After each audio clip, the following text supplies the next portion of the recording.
Yeah, I can try to get that handled for you. Again, it's only my second day, so if you can give me a second. How am I supposed to do this? How the hell are we supposed to do this by 5 o'clock? I have no clue. Is that possible? Hey, do you have the password to... How'd you finish all your work already? He's not tapped in.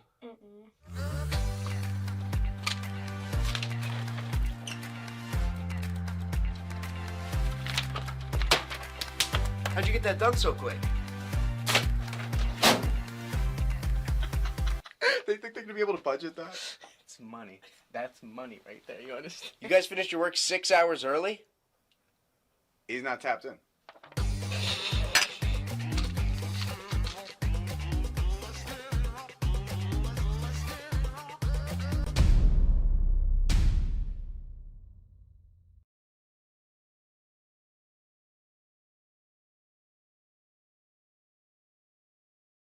They on TikTok's neck talking about TikTok is changing the narrative. The Grift Report starts now. 2, 1, boom.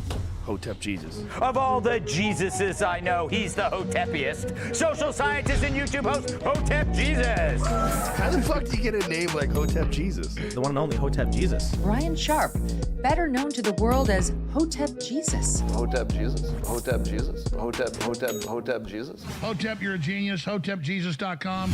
Somebody said, what do you think you are, some kind of Hotep Jesus? Ooh, And I that's was good. Just like, ooh, that's sexy.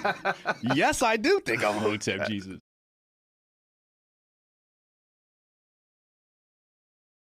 What's up, people? Welcome to the Grift Report, live Monday through Friday, 2 p.m. Eastern.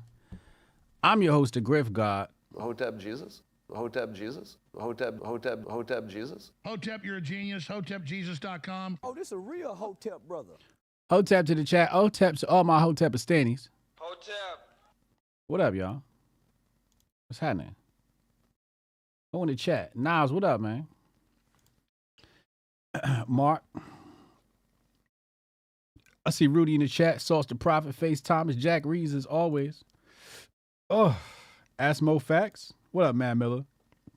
Ask Mo Facts if Abraham Lincoln was black. We're gonna talk about it. Hold on, real fast. I want to see how many hoodies we got left. Take a look here.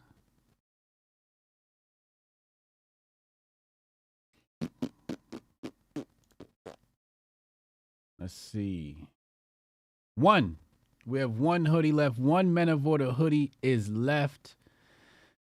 Who's going to snag it? It's a large menoforder.com. Men of Order hoodie is on sale now. Hold on.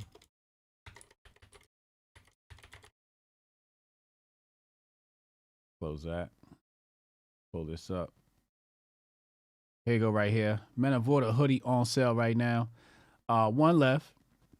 And make sure you follow Men of Order HQ on Twitter, Instagram, etc. And on the sleeve, you're going to see it says Master Your Mind on the sleeve. So shout out to people. Shout out to AG. AG is making sure you guys get your shipments and wonderful merch. So I appreciate everybody who bought one. And this is the first drop. And then we'll look to get a second drop. Kind of come up with some cool designs. So if you guys got any ideas, let me know. Let me know. All right. Let's go into today's Grift Report. Shout out to Syscoin, my sponsor. Appreciate you.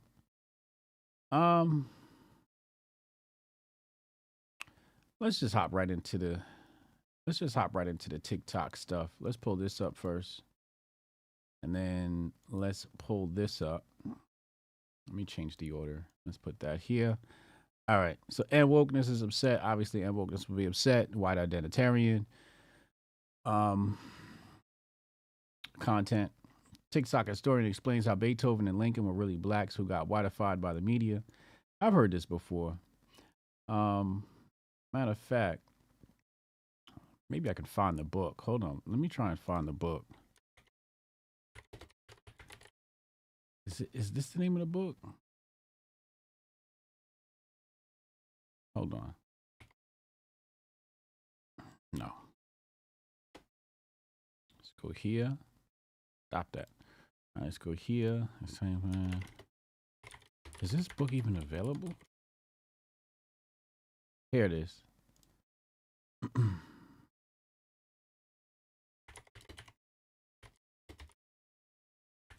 Now, this is something that I've read when I was a kid. Ooh. Hold on. Let me get a link for you.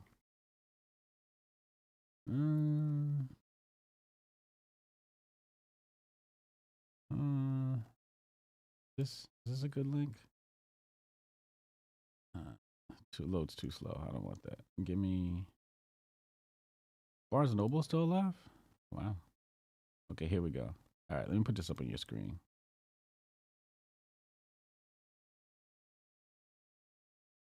All right, so this is the book. My family owns a copy of this book. It's called The 5 Negro Presidents. I thought it was 13 for some reason. By J.A. Rogers. The full title is The 5 Negro Presidents According to What White People Said They Were. Now, again, I read this as a young man, so I'm going to have to take a look into the book and do some own fact checking of myself and some own discernment of my own. See if I still believe it or not. This is a pretty decent book. So let's go back. Wait, why is it? Anyway, all right, let's go here. I'll have to fix that in a second. Let's listen to the video.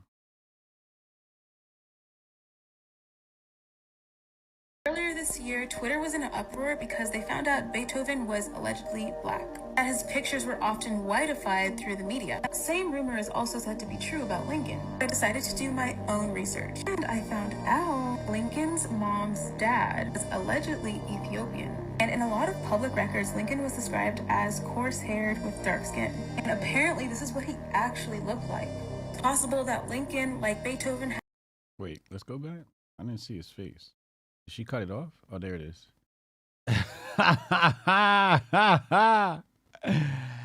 Africanus Abraham Lincoln. Now, I don't know about that one. I don't know about this one. I don't know if that's his image or not, but that's hilarious. Y'all think that's Lincoln?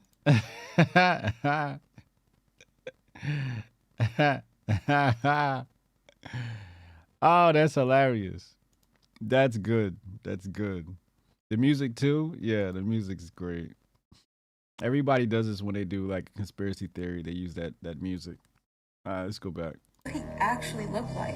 It's possible that Lincoln, like Beethoven, had his image whiteified through the media over the years. And I know you're thinking, okay, that could be anyone's picture. How do we know that's Lincoln? But it gets crazier. Earlier, I mentioned how Lincoln's mom's dad was Ethiopian, allegedly. So his grandpa would have been Ethiopian. So I Googled a picture of an old Ethiopian man, just a random one off Google, and put it next to Lincoln's picture. And if this was his real picture, it does seem quite likely that he could have been Ethiopian. Earlier this year... Oh, that's good. That is good. All right, let's go here. Let's go United States. Hold on, bring this up on the screen. I don't want to spoil it. All right, here we go. Let's use this image. And then let's go here. Let's put that on your screen. Can you guys see this? No, that's not what I wanted. Why didn't it? Okay, here we go. All right, boom. Let's change the source on this.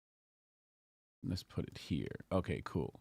Now, the way it was told to me was that when you look at our coinage, all the presidents are facing to the left and Lincoln is facing to the right on our coinage. Maybe I can find another image. Hold on.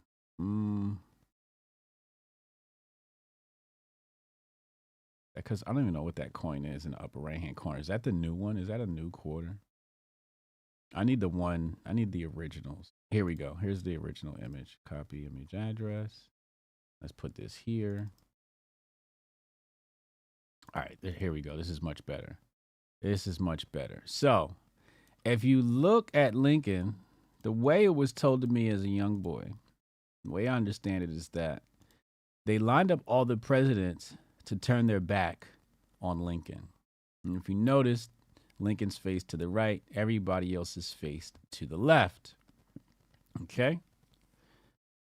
Now, go even deeper into the rabbit hole. If this were United States, the gentlemen here are facing to the west, and Lincoln is facing to the east, basically facing Africa. Okay? Now, what you also notice is the color of the coins. And as rumor has it, Abraham Lincoln is on the penny because it's got a copper color. It's got a copper color. So they said, let's put the Negro on the smallest denomination coin to minimize him, and then give him the copper coin. And that's why Lincoln is on the penny. That's why he's on the copper, because he was a black man, or mixed. Let's say octoroon or something like that. Lincoln was an octoroon. And there are, like I showed you before in that book, 5 Negro presidents. Anybody ever heard that before? This conspiracy theory about the coins? Anybody ever heard the coin conspiracy theory of Lincoln being black? Black Santa for the win? Anybody ever heard this one before? He was copper colored himself. Montoya. Okay, so Montoya's with us. Okay.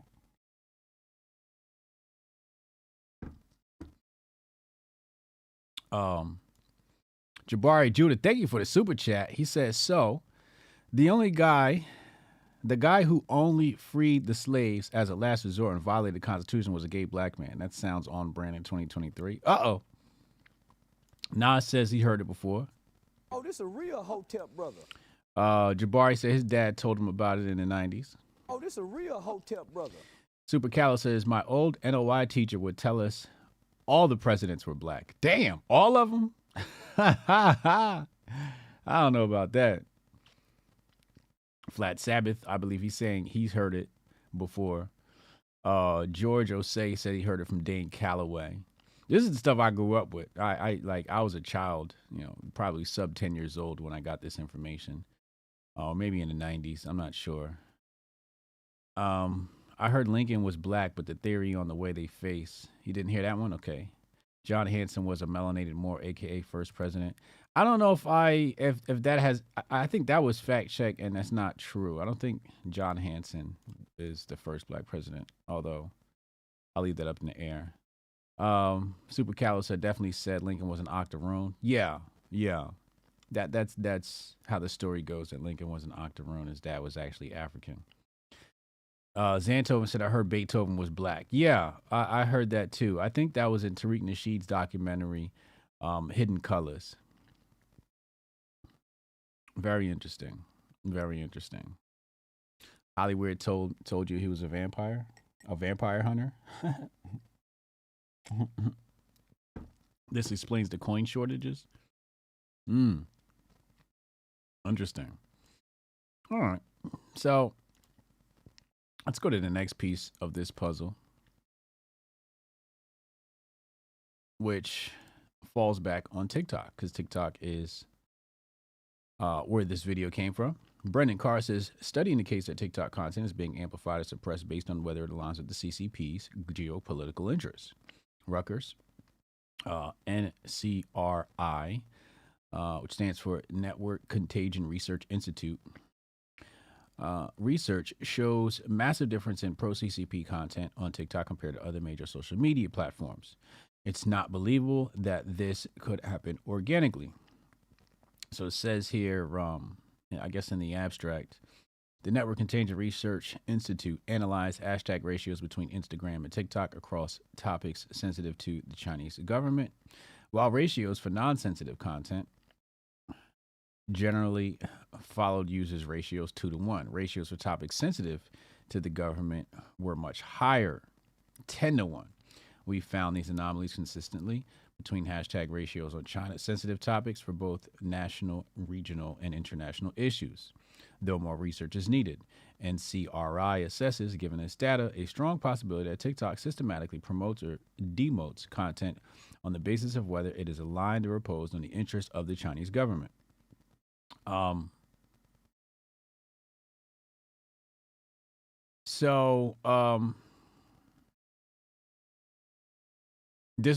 believe this to be true, and it totally makes sense. If I ran a social media platform and I was a communist dictator, I would definitely alter my algorithm for the benefits of my nation. That pretty much makes sense, and that should be common sense for anybody to understand that, why would China allow content on a platform that is critical of them, especially being a communist society, a communist nation, a communist empire.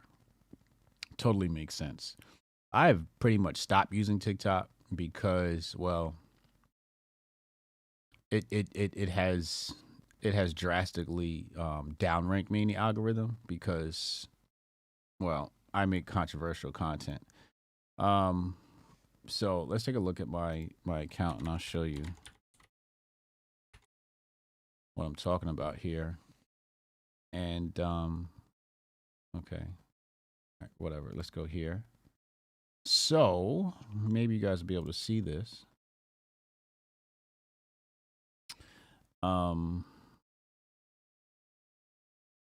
Okay, so here's one of my pinned tweets. Got hit with learn the facts about COVID-19. Here's another one in the right-hand corner. You can see right here in this spot next to the video that's moving. One of my most recent videos. Hit with a guidelines violation. Now, this video was Nicki Minaj was right. And basically all I did was read the update from CDC. I read it right off their website. I read off of the CDC website, and they still blocked the video. They said you violated community guidelines. And I'm just like, I read this off of the CDC website. Like, how could I violate? And then here's another one. This is marked sensitive content. I'll show this to you again. Planet of the Apes. Koba. Anybody remember Koba? These people are studiers of history. These people in Hollywood are well aware of their history. You think they named this evil monkey Koba for no reason? No. They were showing you Stalin in an ape form. This is Stalin in the movie. So next time you watch the movie, I want you to think of Stalin. I want you to think of how this ape acted towards other apes, okay? So the movie of Planet of the Apes has some communist innuendo. So I'm exposing communism here, and if we type in Stalin, I don't know if you guys know this, but Koba is his name. Koba is his nickname. And here's a book called Koba the Dread, right? And it says right here, the title alludes to Stalin's nickname, Koba. Koba is his name. So I was just pointing out the alignment between, the movie and real life. And TikTok hit me with the, you've been a bad boy. This is sensitive content. Then there's this video, right? The bone density for black people is heavier, which is why white people dominate swimming, because they float easier, because they have a lesser bone density. So there are biological differences between black and white people, and it comes with, pluses and minuses. We can jump higher and all this other shit, but we ain't gonna be able to swim as good because they can float better. Okay, so that got hit. It says the actions in this video are performed by professionals or supervised by professionals. Do not attempt, whatever the hell that means, I guess. And so I basically can't use TikTok because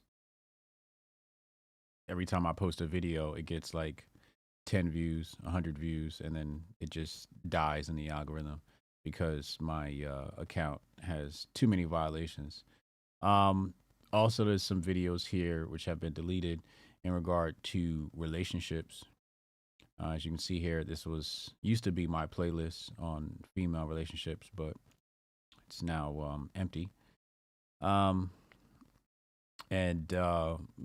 some of this stuff has been mass reporting by the left, where they said, like, I'll post a video about relationships and women, and then they go, oh, this is abrasive towards women, and then I'll hit the appeal button, and then those TikTokers say, oh, my bad, and bring the video back.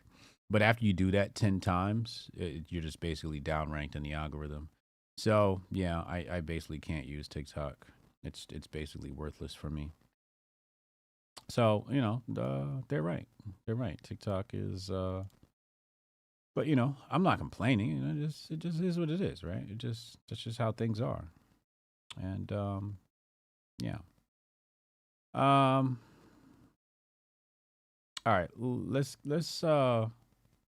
stay in the lane of conspiracy theories. So you guys remember this movie, Leave the World Behind. And this is something I forgot to mention and did notice watching it recently. And basically what he says here is that, in every scene, there's blue. And this is true. This is true. You will notice in the video, there is a very distinct blue in, I want to say nearly every scene. Nearly every scene has blue. And what this guy is saying is that when you watch this movie, you're being brainwashed into voting for a Democrat because every scene has blue in it. Maybe that's true. Maybe it's not, because this is an Obama movie. Maybe the director had some other intentions, but it is interesting that every scene has blue. It is an Obama movie, and maybe there is a plot to subconsciously brainwash people into voting for Democrats. Lincoln couldn't swim. Oh, man. TikTok is a tool of social Marxism. Yeah. TikTok has this crazy algorithm. I refuse to download it. I've seen people scroll for hours. Yeah, I don't even open the TikTok app. It's kind of weird. Jabari said the Yankee players used to call Babe Ruth nigger lips. Look it up. Oh, man. Babe Ruth was black? We was Babe Ruth? Oh, man. Is Babe Ruth black? That'd definitely crush him. That'd really hurt. That'd really hurt him. Found out Babe Ruth was black. You can't take Italians. You can't take the great Gambino away from Italians. All right, let's go back. We got some interesting videos in the bag for you today. Let's just go right here. Your boy Mario, once again, caught grifting. Mario from Europe. So he says, new rap song about Hunter Biden, ? So I'll give him a benefit of the doubt that he didn't include ? And Bryson Gray says, I made it over a year ago, but we can call it new. Thomas Music. And yeah, so just, finding any video that'll go viral so he can get his Elon bucks. I ain't mad at the hustle. You got to respect the hustle, I guess. But new, yeah, it's just definitely not new. All right, let's go back. Got to just, keep reinforcing this stuff in your head over and over again. We got some black Trumpers in here.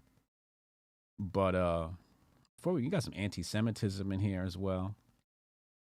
I think I'll play this version of the anti-Semitism video. We're going to take a look at it in just a moment. I'm not going to go to that yet. That's juicy. We got to hold on to that one. Let's remove this from the bag.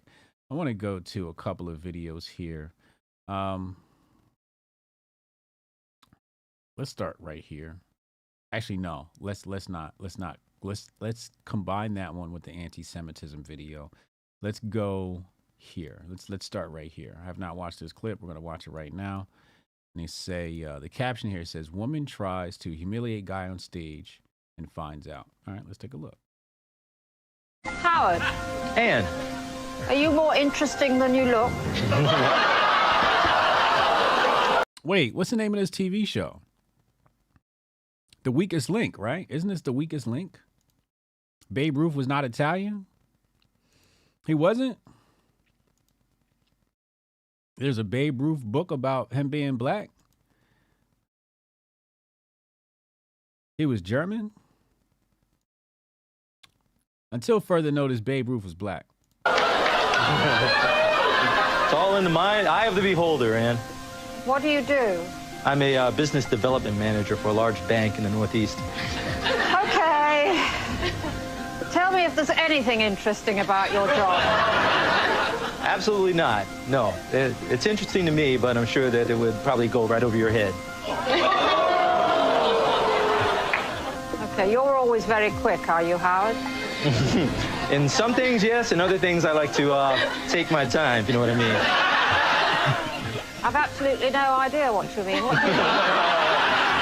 Somehow, I don't doubt that.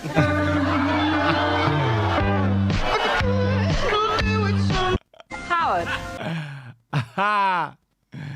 Oh, that's good. Yeah, he was definitely quick on his feet. Definitely calm, composed, quick on his feet. Ain't a damn thing Italian about George Herman Ruth. Now, if you say Joe DiMaggio was black, then we have a problem. Ann Robinson, yeah.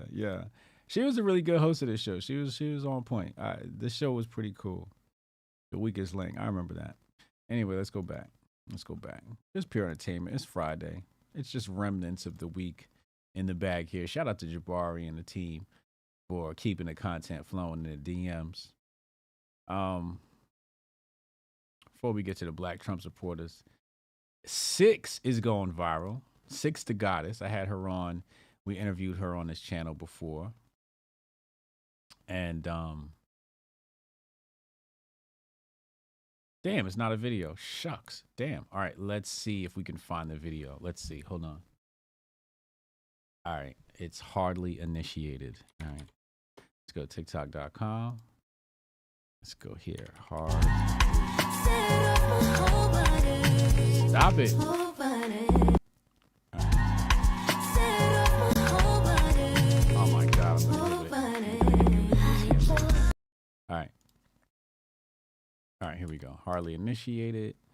Here we go. All right, found it. Oh, they got several clips here.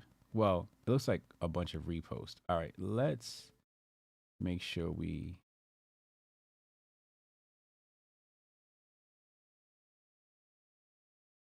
All right, let's go here.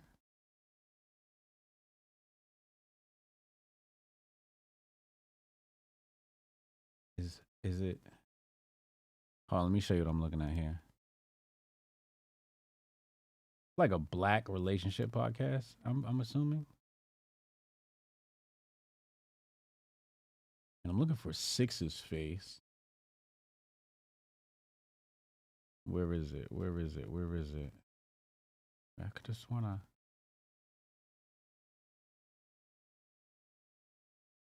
It might be older and then somebody pulled it back up. All right, let's just go to the search results and play it then from the search results.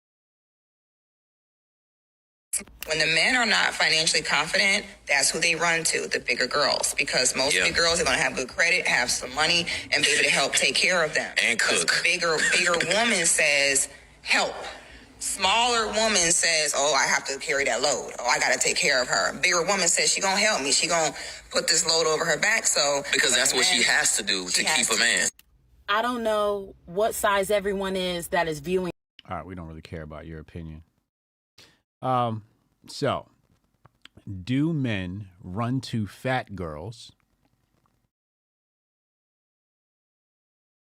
Do men run to fat girls? Chat, do men run to fat girls when they are not financially confident?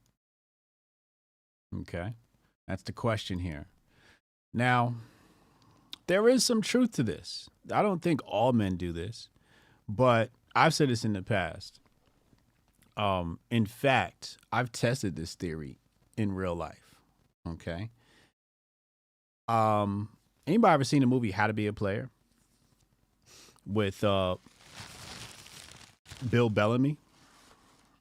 So, in How to Be a Player, in How to Be a Player, Bill Bellamy basically says one way to attract a woman, especially at a party, is to find the least attractive woman in the room and dance with her. And then the other women will naturally be intrigued and find ways to be next to you. So I've tested this theory several times. I even did this in real life, and just to show one of the homies. We were in Arizona. This was for the TPUSA event. There was another young black brother who worked for TPUSA there at the time, and he was interested in scoring that night, and I really wasn't, but we were talking about it, and I told him what to do. I said, yo, find you a big girl and dance with her, and then the hot girl should come. So that's exactly what I did. I started dancing with this big girl. Me and the big girl danced for a couple of songs, and then it was over. And then what happened next? A baddie literally walks up to me and starts dancing. Literally. For one song, and then bounces. I don't know what this phenomenon is with women. I don't know I could not tell you psychologically what's going on. Other than the fact that women are highly competitive. You think men are competitive. Women are highly competitive in the sexual marketplace. And this turns out to be true. Now, I've also given this advice to young men. I said, look, if you want to get better at dating, start with a big girl. Start with a big girl. Now, this is not fair to big women because you're using them. So I just want to make sure that, we understand that this is not morally correct, not morally right. So I don't want to mislead the youth who are watching this program. But, you can get your relationship practice, your game up, and you work your way up. Like when you're starting out with your game, you don't want to just start out going straight for the supermodel, right? You want to start off with a 6, then go to a 7, then go to an 8, then go to a 9, and slowly work your way up the rungs. He can think that he's using a big girl, but fuck around and fall in love. Yeah, that might happen too. That might happen too. Here's the thing. Big women are less maintenance. They're less maintenance. They require less. They require less. The more high-end a woman is, the more baggage she comes with. The higher her requirements. She's going to have higher requirements, higher standards for how you treat her, right? She's going to want nicer restaurants. A big girl, she just want a burger. She'll take Shake Shack and some fries. You know what I'm saying? So, because they subconsciously or consciously know that, hey, I finally got a guy, they're going to put up with a lot more. They're going to put up with a lot more of your bullshit. And you shouldn't put any woman through any bullshit. You just shouldn't do that. But they are going to have lower standards. They're going to require less of you. So while you are broke and trying to get on your feet, she going to keep you warm in the winter. That's what they used to say. They said, get you a skinny girl in the summer and a big girl in the winter. She's going to keep you warm in the winter. She's going to make sure you're fed good. She's going to take real good care. A big woman's going to take real good care of you. Okay? I don't know this from experience. I've never seriously dated a big girl. But I think my assumptions here are correct. It just sort of makes sense to me. It just sort of makes sense that this would be the truth, right? So some men do this. Are there any men in the chat? Press 1 if you're a man in the chat, and if you've used a heavy set woman in between stages to get to the next phase of your life. I mean, you're going to save a lot of money. You're going to save a lot of money when you get a woman with lower standards. She's not going to require as much from you. Nas says, should I been there? Should I been there? I've been there, do that, Hotep. Big girls held me down till I came up. Nothing but respect for them. Oh, this a real Hotep brother. There you go. There you go. They're going to hold you down while you down. Like while you're down, they're going to hold you up, man. They're going to really take care of you. These Gen Z big girls be moving like skinny girls nowadays. Now, this is also true. The internet has fucked up dating and has made 6s think they're 8s and 5s think they're 8s. So, yeah, the internet has fucked this up a little bit. So you might have to go with fat and ugly. Sir Roosevelt said 1 all day. Guillermo said just for a night. Hotep Soiree said, but I actually liked her. My nigga, I love the honesty. AK says 0. Pray for y'all. From my high horse said 1. I don't discriminate as long as she take care of herself. Ish said 1. I'll take one as my 4th wife. Jack Reeves says I had one for a bit, but she was really pretty and had a lot of money. Hey, see what I'm saying? It be some pretty big girls out there too. I ain't even gonna hold you. I've seen some big girls out there like, hey, you kind of cute now, girl. You kind of cute now, girl. Shout out to Stacky. Stacky's a big girl, but Stacky's a cute big girl. You know, Stacky lost weight. She could get it. You know what I mean? Shout out to Stacky over there, Stocky Honest. She probably gonna cut me for saying that shit. Fat, big, and thick are 3 different types. Can we talk about that? Fat, big, and thick? Because these things mean different things depending on your race. So, thick for a black man is fat for a white man. They were talking about this the other day. Hilton said, I had a couple of big, pretty big ones. Big, pretty ones. Oh, okay. You had a couple of big, pretty ones? Yeah. Yeah. So, I don't know what it is, but I think it has something to do with the size of the phallus. And I think because black men have a larger phallus, which is why they can tolerate a thicker booty, because they can get in there. You know what I'm saying? They can get in there. Whereas the white man, allegedly, has a smaller phallus, pause. So therefore, he needs a smaller ass. Do you guys think that's a good conspiracy theory? Is that on point? Press 1 if you think that's on point. Mr. Wells said, big women are lovely, but at the end of the day, you got to try and help her lose weight because it's always better when you're healthy. Listen, I think there's something to be said for getting you a big girl and making her lose weight. However, what they say is if you get a big girl and you make her lose weight, she's going to leave you. As soon as she turns skinny, she's going to leave you, go get a nigga that she really want. The man that she really wanted while she was a fat girl. Hips to waist ratio. Yes, hips to waist ratio is very important. Very, very important. And that's the thing, like some of these girls are thicker and bigger, but they have a small waist, and some, white men still call her fat. AK Kamaral thinks it's right. Jamie says, sometimes I prefer a girl that's caked up. Hotep Goldstein says, it's true. That's why Asians are wee lads.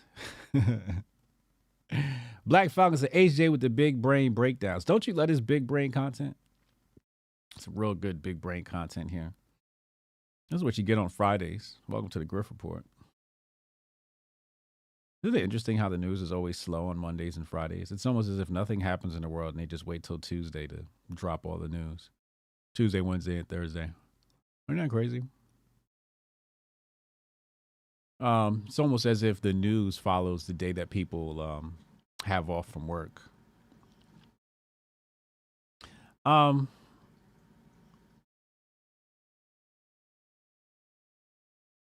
my God. Look, I'm not reading that. I'm not reading that, no toes. I just want to know why white men don't like thick girls. I would love to know why. Is that, and it seems like around the board, like, when you show a thicker girl, They go, oh, she's fat. And I'm like, nah, she's not fat. She's thick. She's thick. She, you know, got a lot of meat on her bones. Now, I've had thick girls before. Thick girls are amazing. I love thick girls. I love them. It's a much different experience. Anyway, enough of this big brain content. Let's go to some interesting videos here on the internet after we just concluded our section on dating big girls. It's important that we talk about this stuff, though. Gotta just come out and have these talks, you know? Black men supporting Trump. Let's take a look at this. I want to play this video first. This video from the Daily Mail. Let's click the link here. Let's pull this up.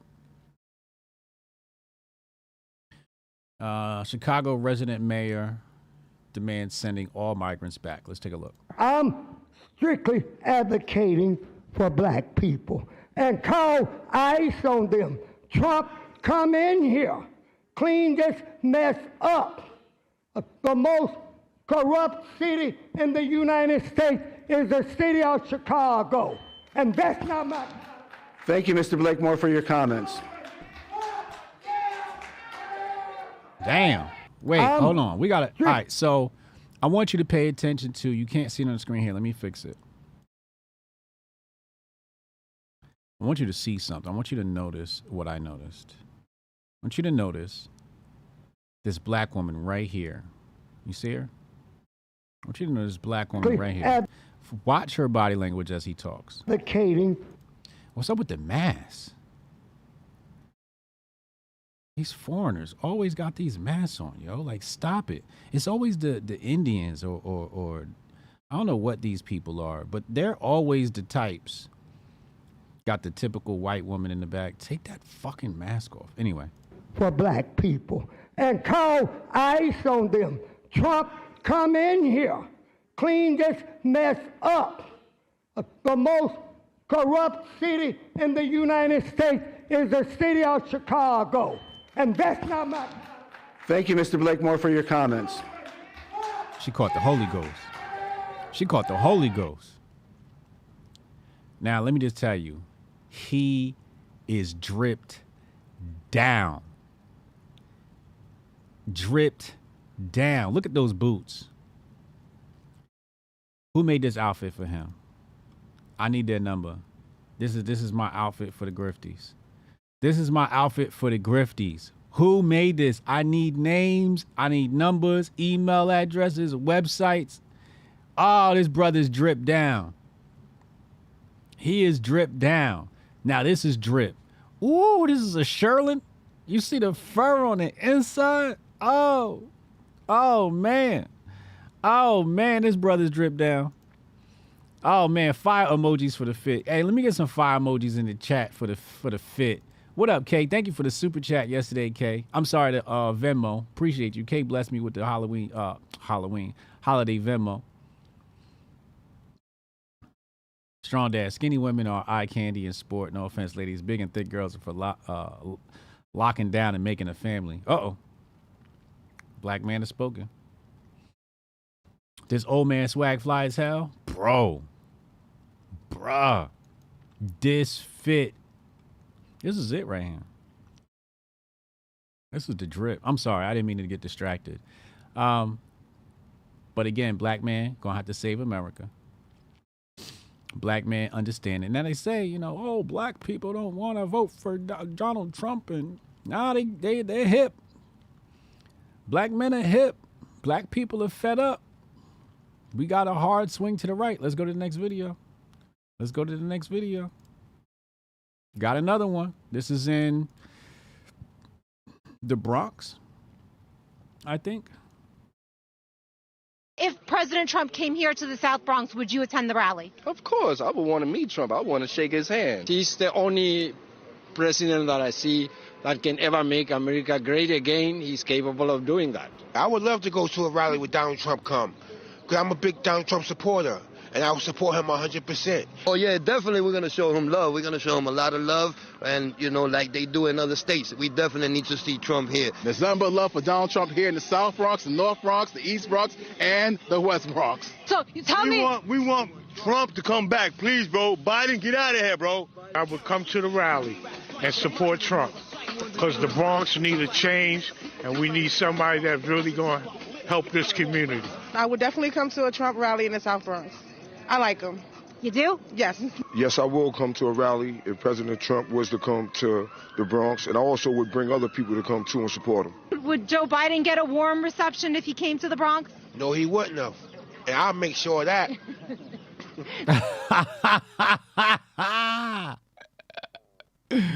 You remind me of Tracy Morgan.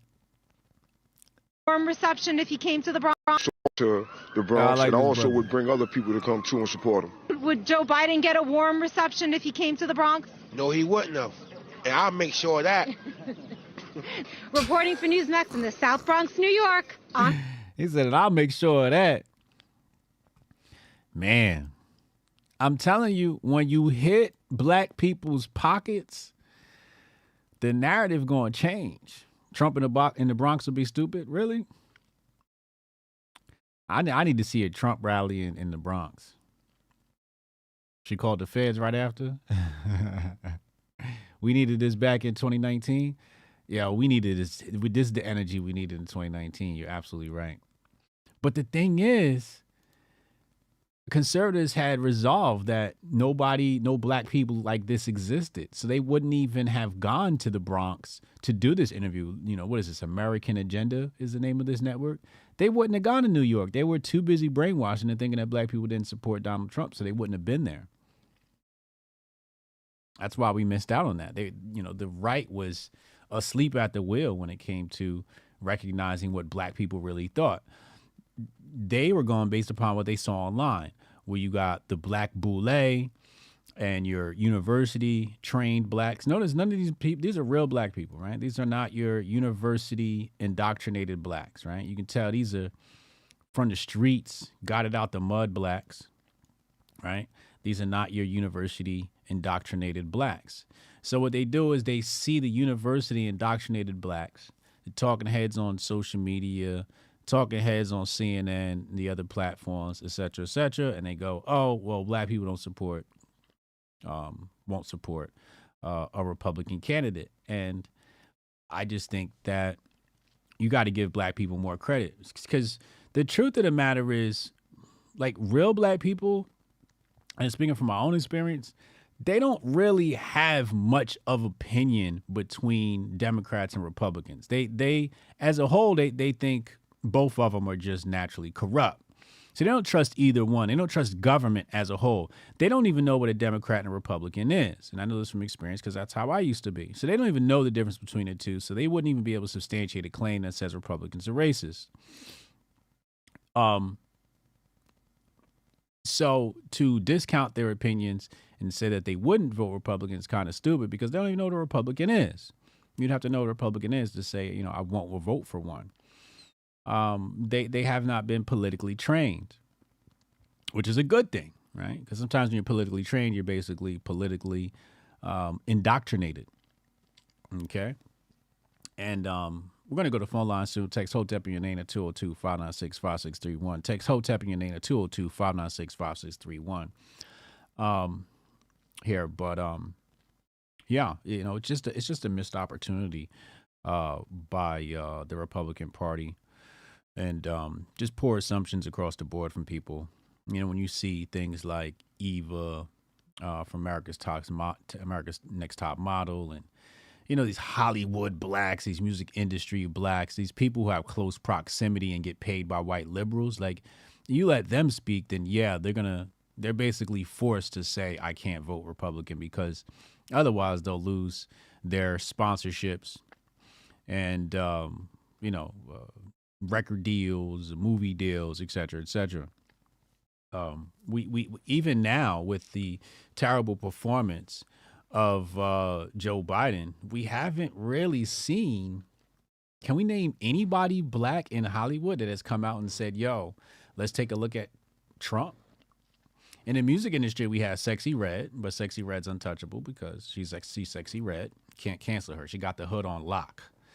And that's the thing. I don't even think they want to try and cancel Sexy Red because, all right, so I'll tell you a story. Once upon a time, I was in a fashion show for Fat Farm at Macy's. I won a contest, and I met Russell Simmons. So at the time, I was in the recording industry, and I had a record label, so I asked him a question. I said, yo, what should I do as far as getting on in the music industry?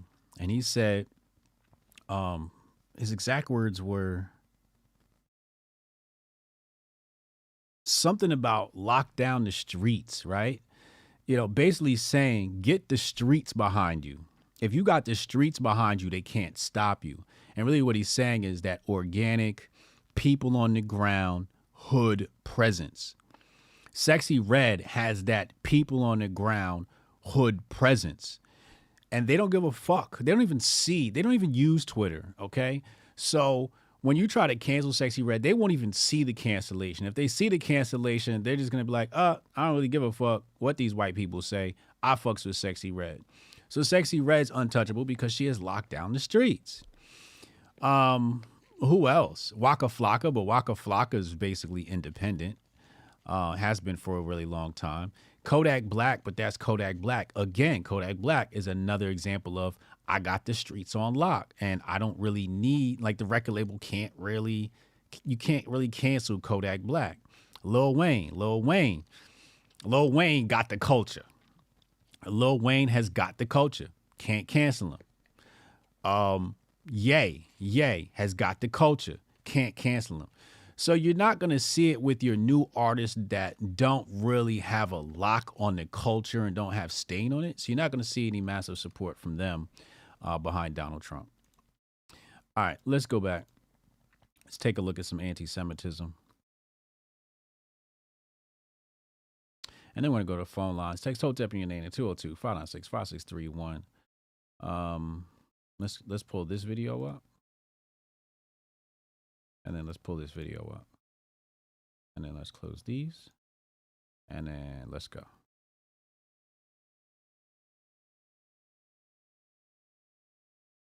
Against soft targets, schools, hospitals, Jewish cafes. I'm Ami Horowitz, and anti-Semitism is rising precipitously across the globe. How bad is it?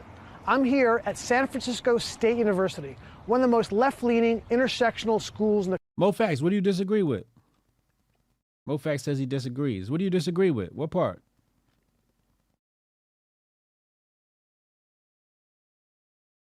We had to use faux pas on YouTube not to get banned. Yeah.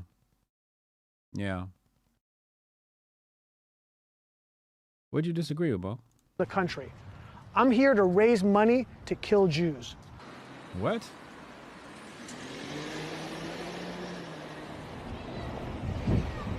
Money for arms and weapons to fight back against the Jews, operations against the Jews, but around the world, in France, in Germany, here, in Britain, wherever they are, but here and in Europe, we want to raise arms so we can strike them all over the world. We have to hit these people hard. Yeah. And we want to fund operations against soft targets. Schools, hospitals, Jewish cafes, hospitals, Jewish schools, Jewish buses, synagogues, that kind of thing. Targets that can make them really feel it, attack, blow things up, blow shit up. Gotcha. Okay, yeah. You know, yeah. We have to strike back. Yeah, we can't. I definitely agree. All we have are rockets and suicide bombers and that kind of thing. The suicide bomber. Because it's like part of their religion, like they want it to take over. People are evil in these worlds, so you know what I mean. That's what we have to strike back. Yeah, most definitely. So you think it's economic, or you think it's the religion motivating them? I think it's a mix. Keeping them controlled with like genocide. A lot of people think they're superior to others, you know what I mean? So they think they're superior? Yeah, a lot of them think that. Jew-premacy? I think their behavior and the actions are evil. Says they want the land. It's a money thing. I don't know. just heading to class. You agree with what I'm talking about? Oh, yeah. But yes, I would totally be down. You see what I'm saying? Yes. Yeah, bro, I agree with you. I mean, you understand what I'm saying? Yes. By hitting these targets. Yes. I appreciate it. Thank you Thank so you. much. But I like what you're saying. I would love to help. You want us to spread the word too? Or? Spread the word for sure. Thanks, guys. I really appreciate it. Thank you, guys. God bless you. Thank you. Yeah, I don't have money to give, but if you need word of But mouth, moral support you can give me. Yeah. And just Like, spread the message. Like promotions, like putting on a story or something. How much money would you be able to do? It's tax deductible. A couple bucks. Like $5. So $5? Like $5. $5? But yeah, 5, 10. Probably like $5. $5 is great. 10? Yeah, like 5 to 10. Like $15 right now. Say $15. That'd be amazing. Like $15, $20 probably. That'd be great. Cool 20. 20? Yeah. Come over, brother. Come over, brother. I don't really have a job right now, so Okay. I would do like maybe $20. 20 bucks. I'd do 20. $20. Or 30? That'd be amazing. Yeah. Peace and love. Yes. Peace and love. Peace and love. No Peace problem. and love. Thank you for letting me know. Yeah, just evil. Straight up evil. I couldn't have said it better myself. The rhetoric and demonizing Jews we have seen globally has led to this. 28 out of 35 people that I engaged in conversation with expressed support for what I was doing. And 17 out of 35, nearly 50% of people I spoke with, offered me money to kill Jews. Damn. So this is some great Jewish propaganda right here. This is some great work by Amy, who I'm assuming is a Jew. And we want to fund PragerU is a Jewish operation. This is some good Jewish propaganda here. You know, two ways to tackle this conversation. One, obviously, college students are not that smart, right? You know, this guy pulls me over and he says to me, hey, you know, do you support, you know, blowing up Jewish schools? I'd be like, yo, hold up. What are you talking about, bro? You are bugging right now. But these kids at school, they're just dumb. They're just plain old dumb. And maybe they're anti-Semitic. I don't know. Maybe this is. I don't know. You know, maybe we can classify, you know, their support for this as anti-Semitic. But the other side of this story is the manufactured hate, right? Like going out and this is a form of gaslighting, right? Where you create a fake scenario to show people, hey, look, people hate us. People hate us. It's kind of weird. I get it, though. You know, I get the prank video situation just to show people the situation on these college campuses. But again, it's college kids and they're dumb. So not exactly a good crop sample. You should probably try, should probably do this in the Bronx. I think, you know, I would love to see them. Like, they went to the Bronx and asked people about Trump. I wanted them to go to the Bronx or Harlem and get the type of opinions from people in Harlem. Then you might get some of that Hebrew Israelite rhetoric, and that would be interesting to watch. But again, this is just Jewish propaganda to divide the country, to you know, make themselves look like victims during a time of turmoil in the Middle East. And they have faced massive persecution. I'm not going to deny that. However, I think PragerU should do something else with their time. You know, I think there's better use of their time than to go out and fish for bait. Okay. What are the comments saying here? Does anybody here agree with me? You know, this is all part of the, you know, we want to suppress free speech. Here's more Jewish hatred so we can pass more laws in Congress, right? That's pretty much what this comes down to. I'd love to see a full interaction instead of the doctored, edited. I'd love to see like a full interaction, the unedited version of these conversations to see which, because maybe somebody said, hey, I'll give, you know, some money for the effort, but not towards killing people. Because I you know, kind of hard for me to believe that people would support killing people. Although I do not put it past these college students because they're idiots. but I also think they may have misunderstood this guy, potentially, maybe. And maybe there was some sort of sleight of hand in his speech that minimized exactly what he was trying to do, or maybe they just suck at fucking listening. But this is an op. This is a PragerU op to further divide our country. And this is like white identitarian content. You have the white identitarian content to get people riled up. This is the same, except it's Jewish identitarian content to, basically strike fear in the Jewish people, increase their cortisol levels.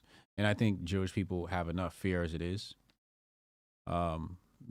Especially following the conflicts and the different threats against them and attacks against their people. So PragerU going in and create more propaganda probably doesn't bode well for, Jewish kids when they see stuff like this. You're going to just grow up scared your whole life. Like, that's just not cool. Anyway, let's go to this debate. Let's take a look at this.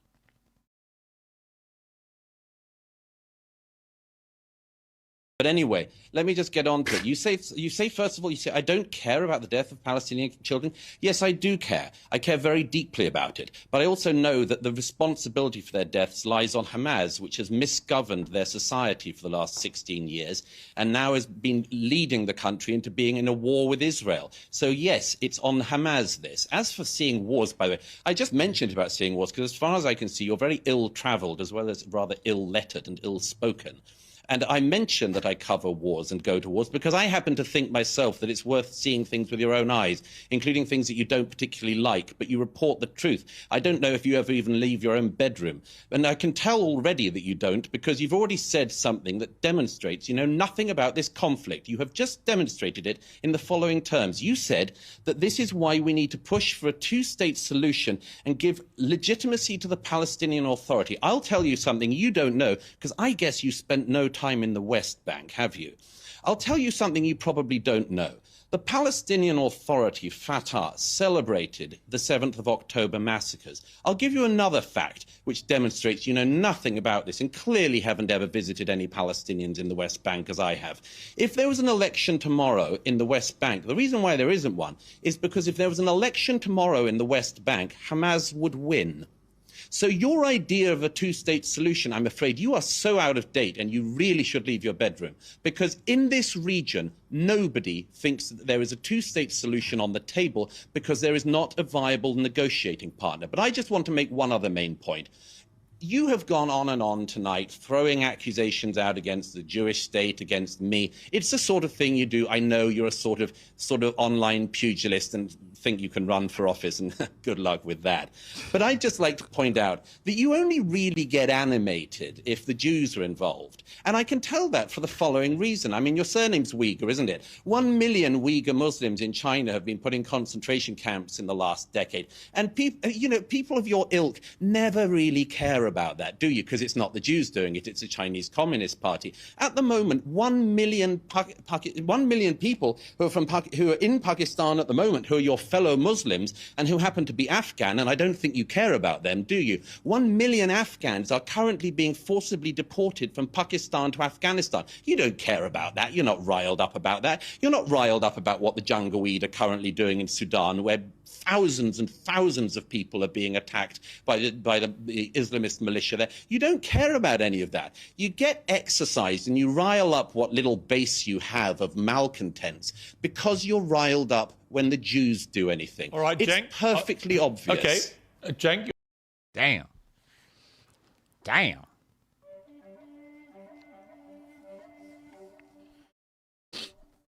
Now, I don't know whose side to take in that war, but that was some damn good content.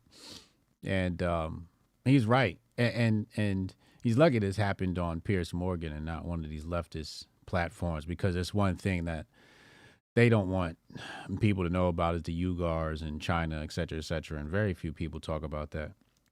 So I'm glad he brought that up. And it's true. Like, most people aren't going to talk about things unless it fits a certain agenda. I'd rather say most people don't want to talk about something unless there's grift currency there. You know, grift currency. You know, if it's not a hot topic, people aren't going to talk about it. You know, it's like, what up, Sean? You know, it's just like,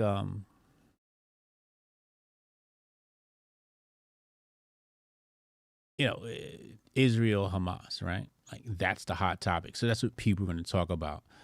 Epstein list is what people are going to talk about. But there are other things happening in other countries, et cetera, and they claim to be humanitarians, but they never really talk about those other things because it's just you can't grift off of it because it's like the CBDC conversation, right? Like you can't grift off the CBDC conversation because nobody even knows what a CBDC is, right? So therefore, it's a bad thing to choose to grift off of. You need something that people understand, something that's small brain enough to understand, or something that's popular enough to care about. And then you can grift off of that.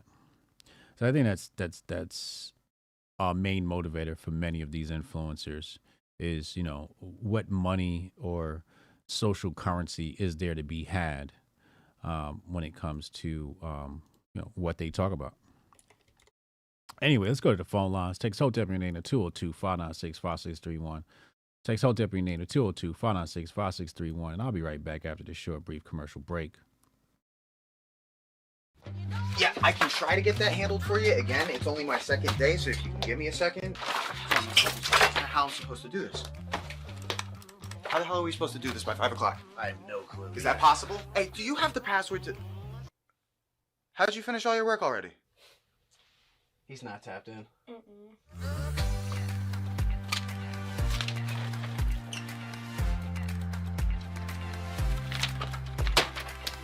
How'd you get that done so quick? They think they're gonna be able to budget that? It's money. That's money right there. You understand? You guys finished your work 6 hours early? He's not tapped in.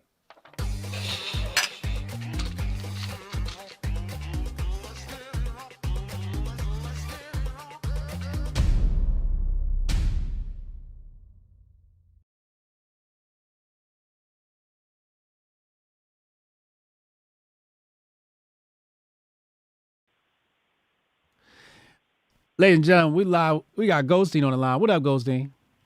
What's happening? What's good with him? Oh, shit. Same old fucking, I got bumped by Santa Claus, my adoption event yesterday, so my motherfucking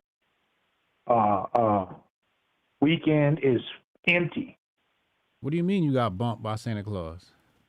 Well, we have adoption events at the Tractor Supply locations and whatnot. Uh-huh. Santa Claus is showing up, so they bumped us. They said, nope, not this week. Santa Claus is showing up for the kids and whatnot. So they bumped the adoption? Yeah. Mm. We scheduled that shit like 2 months out, too. That's what's crazy. You could have told us 2 months ago. But I'm not tripping because, like I said, my weekend's free. It's the first one I've had free in fucking I don't know how long. So outside of that, man, shit. Cenk Uygur, like I was saying, got served. Yeah, he did. Old fucking Cenk. He, like I said, all he had to do was just say, yo, if your whole premise is based on the fact that Hamas is responsible for this shit, who the fuck created Hamas? That's it.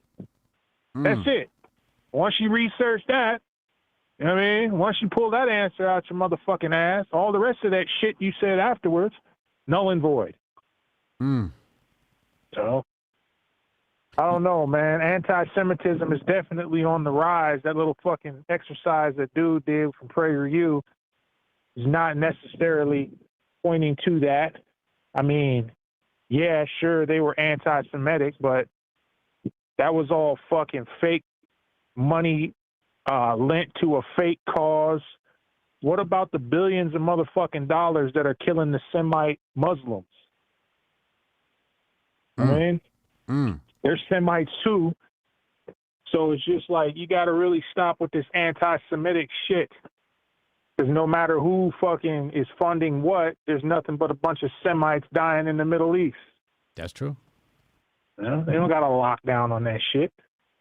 Is this PragerU video a form of entrapment? Is it a setup? Is it unfair to the college students? Or is it fair content? Like, is this important content? Not at all. Not at all. You know what I mean? This is basically an exit poll. And we don't know how fucking reliable those are. Yeah. So, I mean, shit, you asked what he said, 35 motherfuckers, 28 out of them motherfuckers said, yeah, let me chip you up. How do we know that he didn't get them 35 motherfuckers off of a list that was pro-Palestine? You know what I mean? Yeah.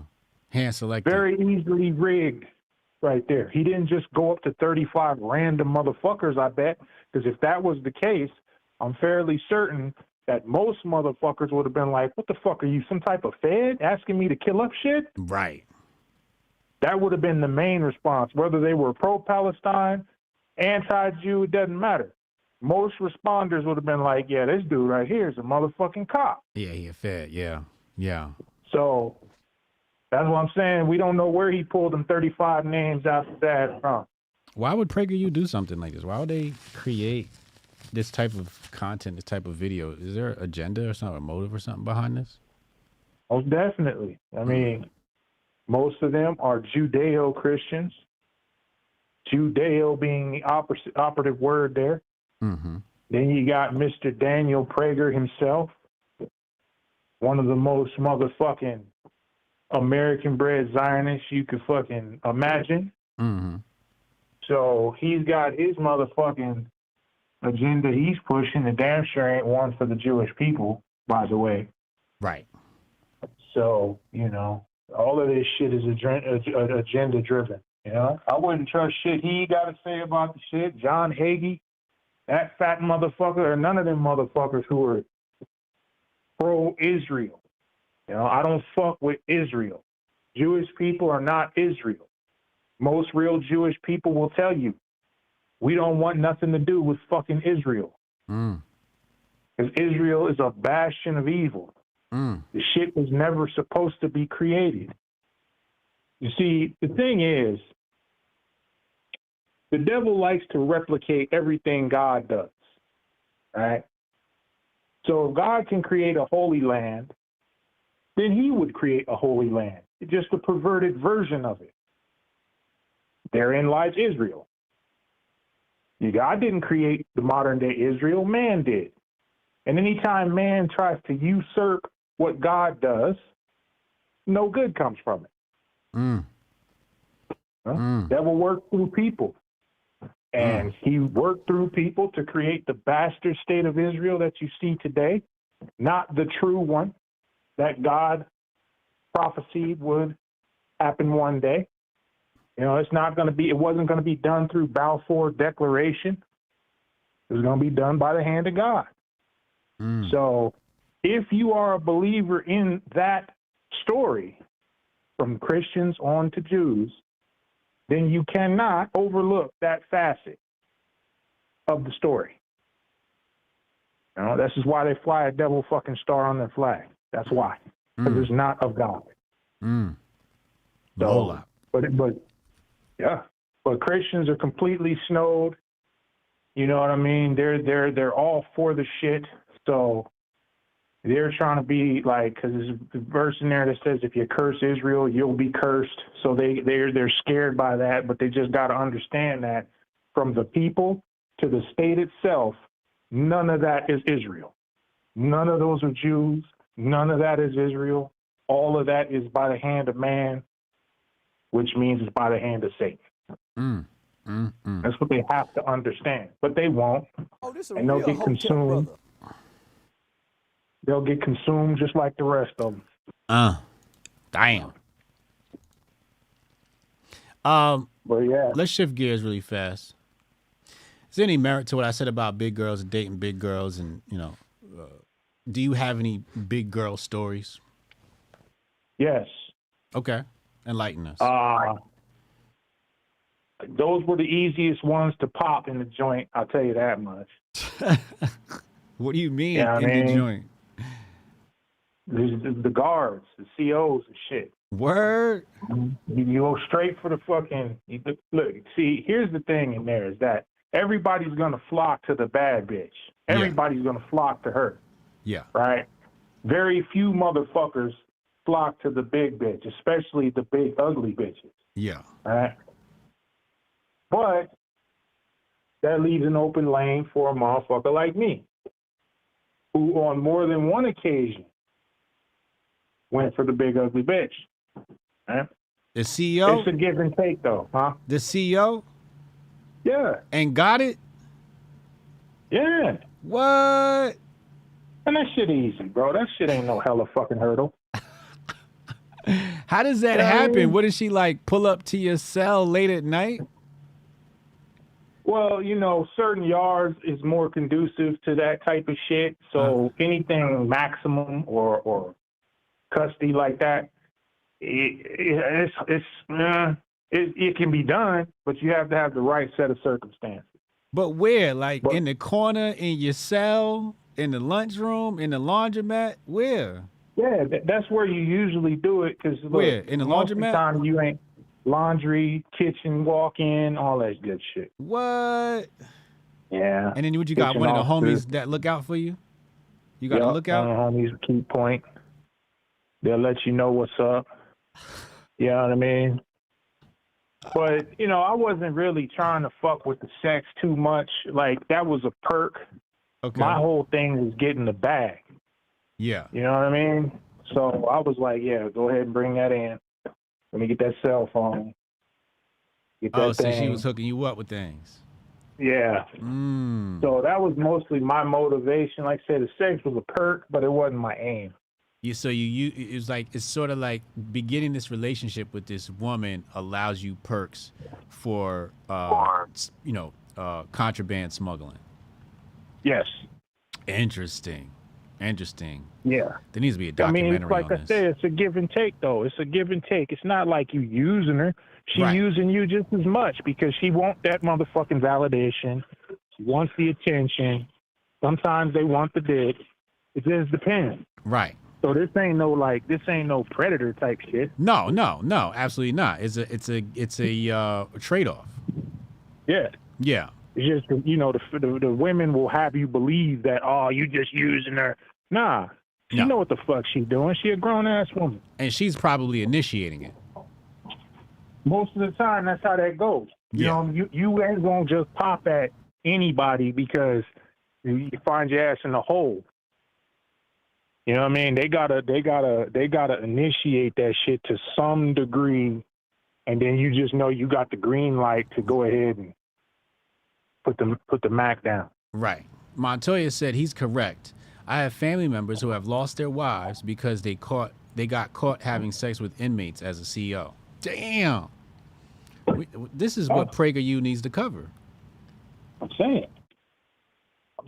Listen, if motherfuckers actually focused in on prison culture, and I'm not talking about the shit that you normally would hear about, gang, all that other bullshit, right? Yeah. The shit they make movies out of. I'm talking about interactions between oppressors and the oppressed. Okay. And that's not to say that people in there are oppressed in the conventional sense, because we put ourselves in there. But you've got the authority and the motherfucking the people who are under that authority for whatever reason. So that dynamic exists. If you study that shit, you find out some very interesting shit about how humans interact in that dynamic. And once you fucking figure a few things out about it, then you start to see it more clearly out here, how that dynamic is developing. And you also start to see how best to manipulate that dynamic. What are some takeaways that we can learn about the human interactions in that environment? What are some key takeaways that may be applied to life on the outside? Or what is it exactly that you're trying to get at? It's a very, very, very thin line between earning respect the right way and, like, I guess you could say, almost strong-arming that shit, right? Okay. Very thin line, but the best way to do it is always to earn it. Right. Whether you're in here or out there, because if you have a way to be able to earn the respect of the authority, right? Earn the respect of the authority, you'll get a lot further in being able to manipulate that authority than if you were just to strong arm some shit. Right. So this should go out to all those fucking weird ass motherfucking red whites right now who are contemplating revolution over this Trump shit. Listen to what I'm saying. You'll find it a lot easier and you will be able to get a lot further if you command the respect through peaceful, friendly means with the authority. Because I know they're pieces of shit, but you got to be able to set that aside long enough to understand what you're doing and what you're trying to accomplish. And so if you want to do things the right way out here, as it pertains to the authority, that's the best way. Now, there will come a time, just like in there will come a time when you have to put boots to asses. Okay. But you'll know when that happens. You'll know when that happens. You'll know when that time is. Right now ain't that time. It can still be done the right way. All you got to do is get at these Congress people, get at these motherfucking senators, get at these state representatives, city representatives on every level, right? And just pull the fat bitch. Just pull the fat bitch. And I mean that figuratively. Oh, this a real Hotep brother. I see what you're getting at here. Yeah. Work your way in, man. I went from political action through dating fat bitches. This is interesting. Continue. Let me tell you, I went from the most hated motherfucker that the warden had seen on my unit to her most motherfucking favorite. Really? In the span of 3 years. In the span of 3 years. How? I went in angry. I went in on some bullshit, you know, and I understood pretty quickly that you can't win that fight in there. So once I understood that and put the anger aside, I was able to work my way in through talking, because I'm nice with that, through works, you know what I mean? Donating like the art that I would do, donating my time to do art for the city, and making sure things were in her name, setting that shit up. You know what I mean? Through people I had on the street, setting up projects and like, yo, we're donating this art and make sure it's in her name, make sure she looks good, rub her ass down every time I see her with words. How you doing? You looking good today? Yada, yada, yada. To this day, that bitch still talking about me. I've been gone for 5 years, but she still mentions me on that motherfucking yard, man. We never had no relationship like that. It was just always talking and passing and shit. But yeah. You get more motherfucking ants with sugar. Yeah. So a little bit of charisma finessing a woman.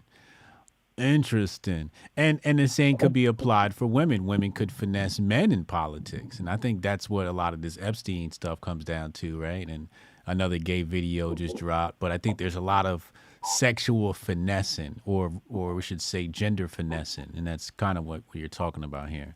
But just like you said, is just frankly being a gentleman, right? Like a 1920s type gentleman where you compliment a woman, you're very respectful.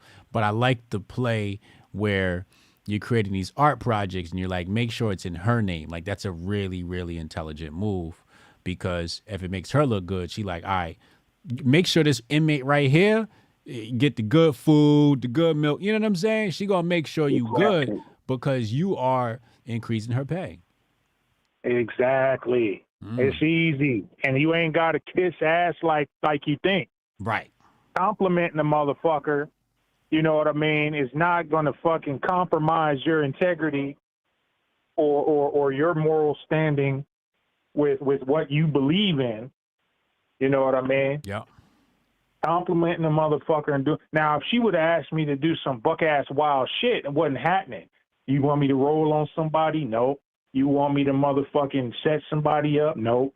None of that weird ass shit is happening, right? I'd have just assumed hit that bitch in the mouth before I did some shit like that. Mm-hmm. But as far as like just normal human interaction, you ain't got to be super motherfucking lockdown motherfucker with these people, because that's not gonna get you nowhere. Mm-hmm. You know what I mean? Mm-hmm. You just gotta be, you know what I mean? You know how to do it. Yeah. You from the streets, nigga. Mm-hmm. Mm-hmm.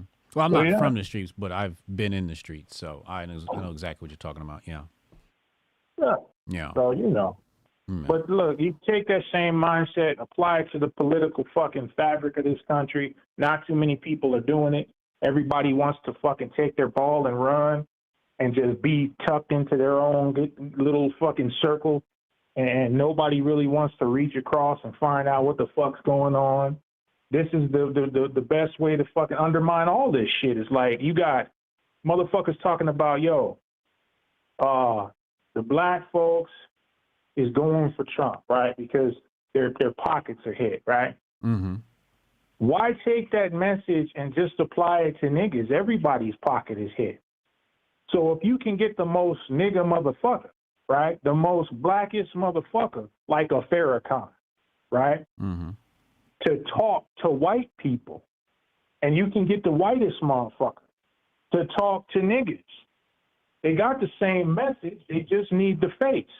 Mm. That's how you break all that shit down, because then people will understand this ain't just the black community's impacted by this. You see it now with the red whites complaining about racial inequality. Well, niggas was complaining about that existing in this country for fucking decades. Mm-hmm. And now you see it because it affects you. Mm. Now you see it because it affects you. Had you seen it fucking 40 years ago, we could have been kicked that shit over. Right. So it's just one of them things, but everybody's just talking to themselves. Ain't nobody talking across the line. You got bullshit like in wokeness, egging shit on.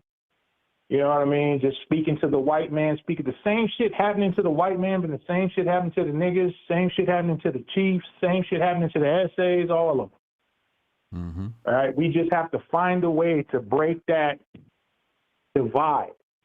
And all of you motherfuckers are in the meat grinder. Man, fight the motherfucker doing the grinding first, and then we can fight each other, tear each other's asses up after that. Right. Pause. Yeah. Yeah. Yeah. No, you're right. You're right. So now what you made me think of is we have these race grifters, right? Like Al Sharpton, right?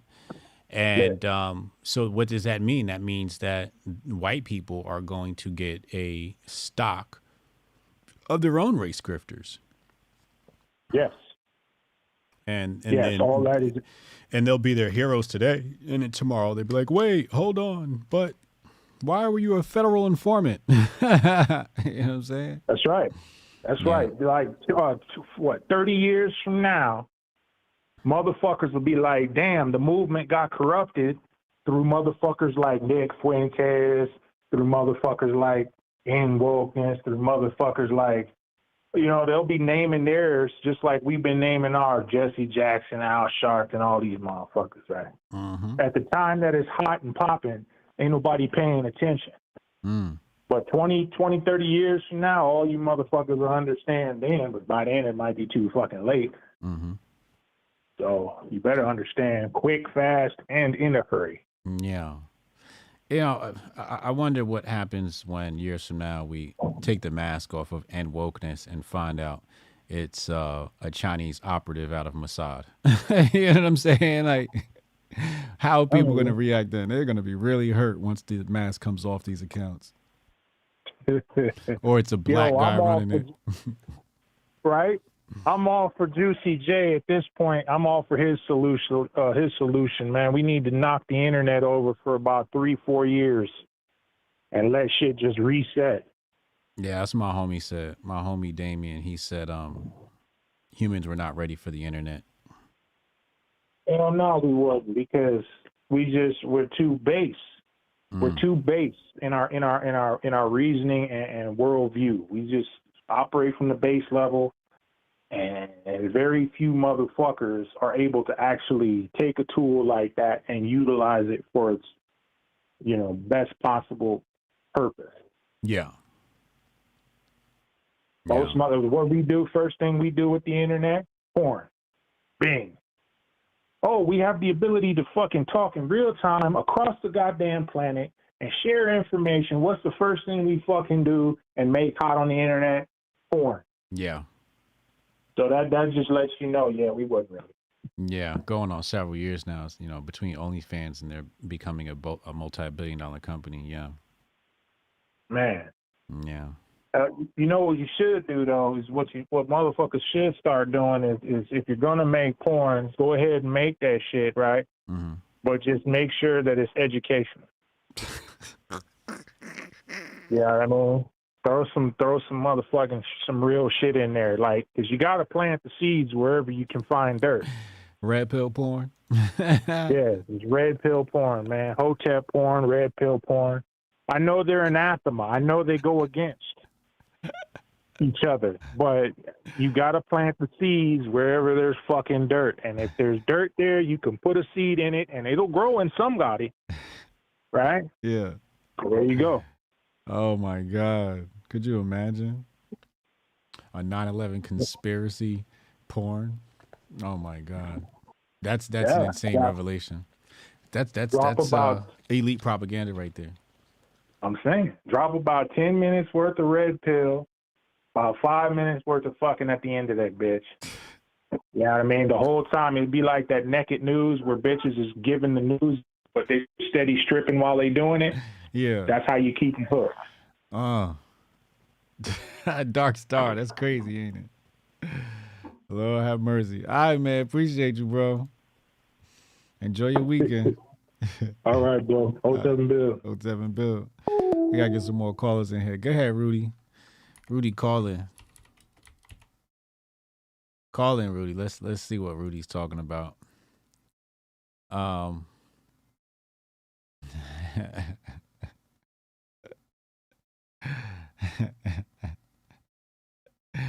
This is hilarious. Red pill porn. He said the Stein coming out now. Oh Lord, here we go. Come on, Carlos. That's wild. That is that's one hell of a concept. Educational porn. Rudy the vet. Rudy, what's up, man? What's going on, brother? How you doing today, man? What's good, yo? You was smashing big girls in the pen? No, I didn't smash any, but I'm gonna tell you, Goldstein's absolutely right, man. If there was so I hit Southampton correct. Hello? There's a big old white joint that used to walk around there that all the brothers would just raw to, right? I'd just be as calm as could be with her, tell her how cute she was, da da da. So she would bring me in cigarettes. You know what I'm saying? Because they stopped the smoking in Virginia, and she'd bring me in a pack of cigarettes every other day. You know what I mean? Okay. But then once I'm in the visiting room, and my barber from the street, his cousin's in there. So these were the weed men. They had a big one bringing in all their weed for them. Mm-hmm. So the dude who used to cut my hair was in the VI one day. I walk in, he's like, "Oh, what's up, man?" Da, da, da. He sits down with his cousin and says, "Yo, that white boy over there is the one who grows that good shit on the street." Mm-hmm. So dude comes up to me and he's like, "Hey, man, my cousin said that you grow that good shit on the street." I'm like, "Yeah, my people are still out there doing it." So basically, I put my people down. They go to the barber shop. They're dropping off Ganny. The big joint's bringing it in. And we got that whole yard on lock for a year, dude. You know what I'm saying? So I'm giving up the ounces of weed to them for free. As soon as it comes in, they're giving me a quarter of it, taking 3/4 of it, selling what they want. I'm selling what I want, and I'm smoking heavily every day. So the big joints in the prison, if like Goldstein said, you ain't got to necessarily dick them down. But if you're polite to them, flirt with them, man, because they come from a world where they're out on the street, ain't nobody really looking at them. Yeah. No, but in the prison, people. They're the object of the eye, man. They get all the attention. And then some of it's negative, some of it's positive. So they'll flow to that positive attention. The next thing you know, they're doing you favors. You know what I mean? This is true. I remember I made the news once, back in my rapper days, and it went international. I was like on Brazil news. I was on all these different news outlets for taking a picture and tweeting while I was detained, right? Because I wasn't in prison. I was just, outside of the holding cell, handcuffed, and I took a picture of myself being handcuffed. And my followers thought it was staged. They were like, "Yo, you're not really arrested. Da da da da. This is fake." But no, I was really arrested. I was really handcuffed to the wall, and I had my phone. And everybody said to me, they said, "How did you have your phone while being detained?" And the answer was very simple. When I got arrested, I started talking football with the cop. Because usually when a black guy gets arrested, he's cussing and doing all this carrying on and, this isn't right, da-da-da. Me, I'm like, yo, just arrest me and I'll bail out and I'll be home, by midnight, right? So I get in the car and we're just talking, just having a good time. When I got to the station, he's like, "You can keep your phone, bro." So you get perks if you just treat people like people. People like, and you're 100% right, man. And I'm going to tell you another little quick story, brother. So shakedowns in Southampton, I was there for 2 years. Mm-hmm. I watched dudes get shakedown and lose every bit. I had Freak magazines. I had a homemade speaker out of a TV that I paid for and a tobacco. I never lost anything during shakedowns, man. Because, dude, they say lockdown, I locked down. They say get up, go to chow, go to chow. Stand and count, I stood up, go to count. I never. The dudes that you shit talk them and give them hell, they give you problems. There was a little white CO named Taylor, and they fucked with that dude all the time. And I just would keep my mouth shut. Taylor would come around every now and then. We talk a little baseball. He's a Red Sox fan. I was a Yankees fan. I go into VI one day. I know Taylor's working the visitation. I call my brother and said, "Bring me a brand new pair of Air Max." Now I go in there with some state shoes on my feet. They write down everything you're wearing. I go in there with state shoes on my feet. I come out of there with a brand new pair of Air Max. And you know what? Taylor's like, "This guy lets me in." I hit the yard and everybody's going insane. "How the fuck you get those shoes in, Russo?" I'm like, "Bro, you know what I'm saying? You got to, like Goldstein said, man, I'm not working with them. I'm not going to work with them. I'm not going to turn nobody in. I'm not a snitch. I'll stand on my 10 toes like a man. But I'm also not going to fucking give them hell, dude. In 2 years, man, I had more contraband than a motherfucker. Never lost anything. Never lost anything in a shakedown, brother. Just from treating people with a little bit of respect, man. That's it. And now in the outside world, my homeboy in there, Antoine Moore. Love you, boy. If you ever listen, I love you, man. He had two sayings, dude. A man should never... There's too many fat women in the world for a man to go tired and hungry. This is one of his sayings. Mm-hmm. And two, he would always walk around Christmas time singing in a Jamaican accent. "I don't care what they say. Santa Claus is a black man." Yo, so Merry Christmas to all the Hoteps, man. I'm in the gym. I'm jumping off the walls, HJ, but I'm trying to keep it calm for you, brother. Don't want to be cussing in your ear, man. I love you to death. Merry Christmas to all the Hoteps. Happy Kwanzaa, Happy Hanukkah, whatever y'all are, man, because we're a unified Hotep nation here. I love you. The vet's out, brother. Hey, appreciate you, man. Hotep and build. Appreciate you too, man. Hotep and build. Let's get the other ex-con. Let's just get all the ex-cons in here so they can tell us about all their jail stories. I'm trying to find a story from when. Damn, I'm finding all my old websites. I forgot I created this website. I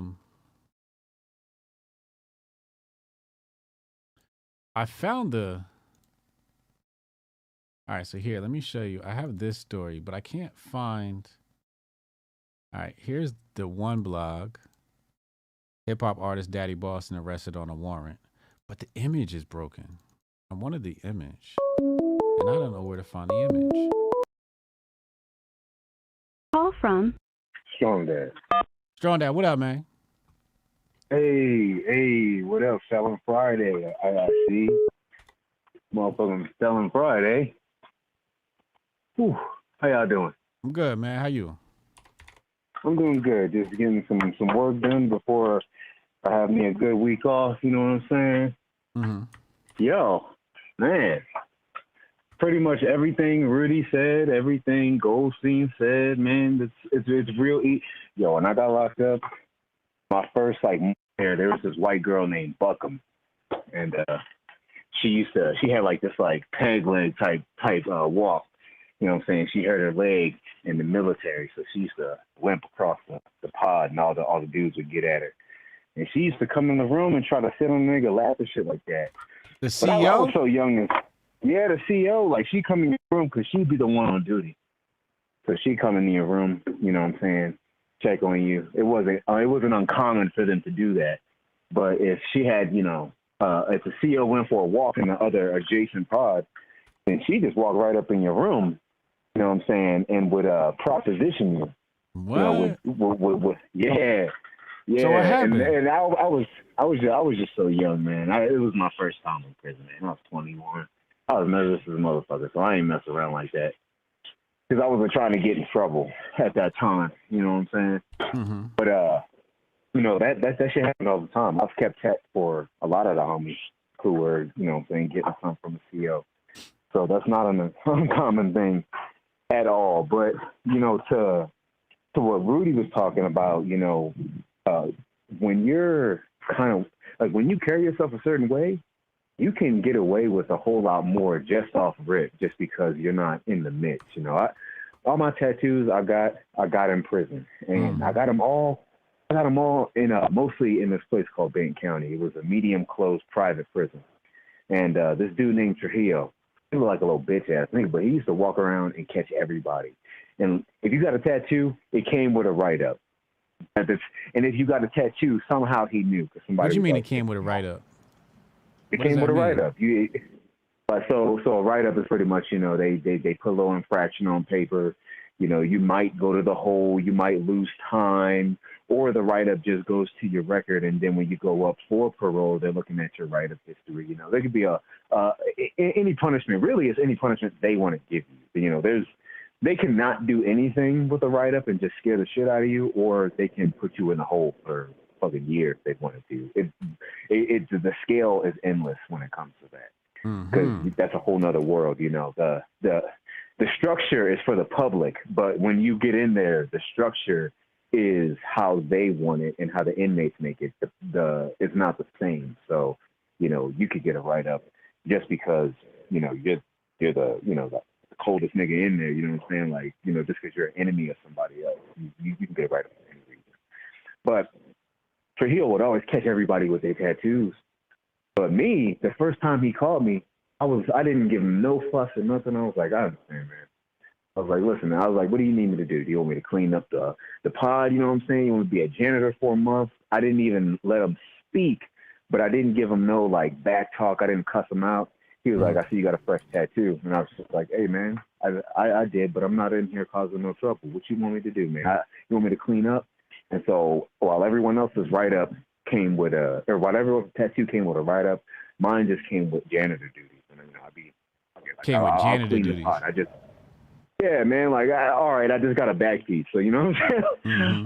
I guess I'm going to be mopping the floor for a month. That's not a big deal when you're in, a good facility or the people in the pod are respectful. When you're in a shitty spot where everybody's disrespectful, then you don't want to have duties like that because motherfuckers will rag. I went to a place where dudes were pretty on their game. You know what I'm saying? So I respect that. Listen, my main thing I'm calling in for is for the big ones. It's for the what? You know what I'm saying? The big girls? Yeah, talk to us about the big girls. I don't like how we just talking about the big girls like they're an advancement tool. You know what I'm saying? Listen, we all understand. You can take advantage of any size girl. I used to take advantage of skinny bitches. It really is what's in the brain, not what's in the body. Because that's true. There are big women you can't take advantage of. Yes, dudes will target big women because they inherently believe that. But a lot of dudes, they end up becoming somebody, like, they end up getting screwed over by these same big women sometimes. Like, big women aren't just a utility for advancement in society, but can be. You know, they can be. All right, I did lose my virginity to a not so, you know what I'm saying? Uh-oh, here we go. I wouldn't tell nobody, you know what I'm saying? No one would ever find out, you feel me? However, when I got older, you know what I'm saying, I started to see the value in the big to thick women. If you're fat, you're very unhealthy, but big and thick are negotiable for me. You know what I'm saying? Big, we can work your way down to fit thick. And if you're thick, you can stay like that for the rest of your life if you want. You know what I'm saying? So I feel like those are two good ratios to work with. But listen, a big woman, she can cook. Okay? Most of them can cook. Or will learn to cook because they want to fit that archetype for a good man. You know, not just any nigga, but for a good one. Mm-hmm. Okay? A big woman is a healthier woman to have children with. All right. Mm-hmm. This is scientific. This is why we inherently gravitate towards bigger hips, right? You know, all those things. It's because we know she has a higher propensity of bearing children healthy. You know, bringing healthier children into the world, but also surviving that pregnancy. You know, while there are medical issues that could come with a big girl, there are big benefits from her being a bigger woman. And they're typically just like, in wintertime, you know you got something to cuddle with. You know what I'm saying? In the summertime, you know you got food to come home to when you've been working hard as fuck. And yes, because she is looked down upon by other men because she's bigger, she's more likely to work with you from the ground up. But I'm going to tell you right now, a woman who's worth her salt is a woman who will work with you from the ground up. A woman who ain't willing to do that kind of shit is not even worth it. And if a big woman is willing to be like, yeah, my nigga's building his empire, I'm right here, you want to lock that down because she's going to get fit for you. And yes, she could leave you for another nigga she wants, but that's why you become that nigga. You know what I'm saying? Like, you're with her and she's going to advance you in that way, like any good woman. But you become the nigga she wants, and she's going to become the woman you want. You know what I'm saying? So from that perspective, big women, they're a prize. They're a prize. I love me big and thick women, you know what I'm saying? Thick and nuggets, they're solid. Did you call her thick and nuggets? I said motherfucking thick and nugget. I thought you called her equivalent to chicken nuggets. I mean, it might as well be, you know what I'm saying? You know what I'm saying? You remember when you was little, you'd like bite into a fresh McDonald's chicken nugget, you know what I'm saying? You'd be like, ooh, that shit it's pretty much the same thing. Yeah. Big women. So, you know, big women, you are loved and appreciated. You know what I'm saying? Don't let no nigga use you as a stepping stool. Become valuable, and the right one is gonna lock you down. You know what I'm saying? The nigga who's got an empire, like a fresh and fit nigga, is gonna look for a skinny bitch. You know what I'm saying? He's gonna look for what? Trying to build a skinny bitch. You know what I'm saying? He's gonna look for a skinny little IG type style. You know what I mean? But a nigga who's really about his shit, who's trying to build, has no qualms with if you're a thick woman, as long as you got your head on. Yeah. But there is something to be said that some men do, they do go for the bigger women to make life easier. That's true, and to me, these are not real men. But you've never done that before. There was a time when I wasn't a real man, but I was a young man, so we could argue that I was still one. But if you're an adult man doing this, then to me that's not real man shit. You know what I'm saying? But if you're a young teenager, you know what I'm saying? A skinny girl or a big girl, really, you could work too for sport so that you can get your skills up. It really just depends on, you know, how good they are. You know what I'm saying? When I moved out here to Colorado, I banked on the fact that being black meant that I could get more bitches than any other nigga around. It didn't matter just for being black. I knew that just because I was black. Now I'm one of maybe 3 black people in all of Littleton, Colorado. It's real easy to score bitches when you're that. And And because I was a skater, I got the skater bitches and, you know what I'm saying, like the classier ones too. So I had my choice when, you know, when I was better, but I still liked the thick ones, man. The skinny ones were, you know, and the infidelity you had to deal with, you know, every nigga's trying to get at her, you know what I'm saying? Like, those things also can be a hassle, you know what I'm saying? So I will say that maybe that is using a big woman in a way, but maybe it's not. I don't know. I'm not a fan of having to deal with the superficial attitude that comes with the, you know, the slender, more public, form-fitting type thing. Yeah. I feel like that attitude. The hotness to crazy scale is real, y'all. The hotness to crazy scale, and the way we define hotness, that scale is real. But I define hotness by, you know, more than just the looks. So I would agree with that. I would totally agree with that. Yeah, man. Throw some love to these big women out here, man.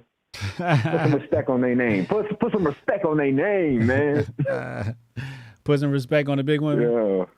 Put some respect on the big women, man. They hold it down, man. But hey, you know what though? When it comes to war, we need those fit CrossFit bitches. We need them. You know what I'm saying? Because they are going to be CrossFit a good utility.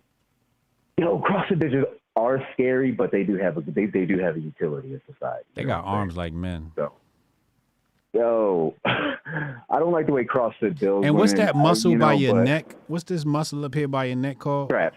Who? Your traps. The traps, Your man. traps? No, the traps. I thought the traps were underneath your arm. No, those are your lats. I'm sorry, you're right. That's the lats. The traps. Yo, CrossFit bitches got traps. I can't fuck with no bitch that got traps, yo. It's from all the power cleans, deadlifts, you know, pulling the weight from the ground up a lot. Yeah. We'll build your back up like a mother. Yo, but you know what though? Some of those CrossFit women, when they are off season, have really great the smaller ones, not the like the hyper elite ones, but some of them that are in the lower competitive range off season have really attractive bodies because they put muscle. You know, here's the thing: when women, they're like, you know, I don't want to put on, you know, muscle like, you know, like these chicks. You know how hard it is for a chick to put on muscle. If they just put on just enough in some of those areas, the curves they want will come rather than eating food and getting BBL. And what you notice is in those smaller CrossFit women, they have those curves because they put muscle in those areas. So when they're thicker, you know, the winter comes and they're eating more, it accentuates all of those. And they end up looking like they could have a BBL, but really it's just fucking muscle butt. You know what I'm saying? Yeah. That's all it is. But that looks much better than a BBL. BBL looks usually pretty I bad. agree, man. Yeah. BBL is that's it's a mental disorder. But, you know. Yeah, man. So happy Friday, y'all. Yes, sir. Happy holidays, happy Kwanzaa, happy Christmas, happy Hanukkah. You know what I'm saying? You know what I'm saying? Everybody enjoy your holidays, man. I guess I won't be streaming on Monday because it's Christmas. So, yeah, I guess I'll see you next week sometime. I don't know, but I'll be back. I'm gonna be in the gym Monday morning too. Watching. Of course, Strong Dad will be in the gym. Yeah. All right, yo. All right, yo. Enjoy, man. Whatever, Bill. Go ahead, Andre. We got Dre. AK want to get on the line. We got Ohio Tep waiting in the wing. I'm just looking at some old videos. I saw, when I was looking for the jail video, I saw this video pop up. I'm like, what is this video? This is a mean throwback. I remember this video. This video was great. So remember I told y'all about Thug Maxon. I think this was the Monday show with Uncle Hotep. We were talking about Thug Maxon. And I said, as a rapper, you get these certain perks, right? Where women think you're hot because you're a rapper. Now, I'm going to have to have what's the name? Hold on while I tell this story and show you this clip. Hold on. Call from Andre Brown. Hey, Drake, hold on 1 second. So basically, like I said, you know, the Thug Max and you get perks for being. I said there were some girls that were with our sponsor who paid me no mind, but after I got off stage, they were a big fan of mine, and I want to show that to you right here. Watch this. This is 13 years ago.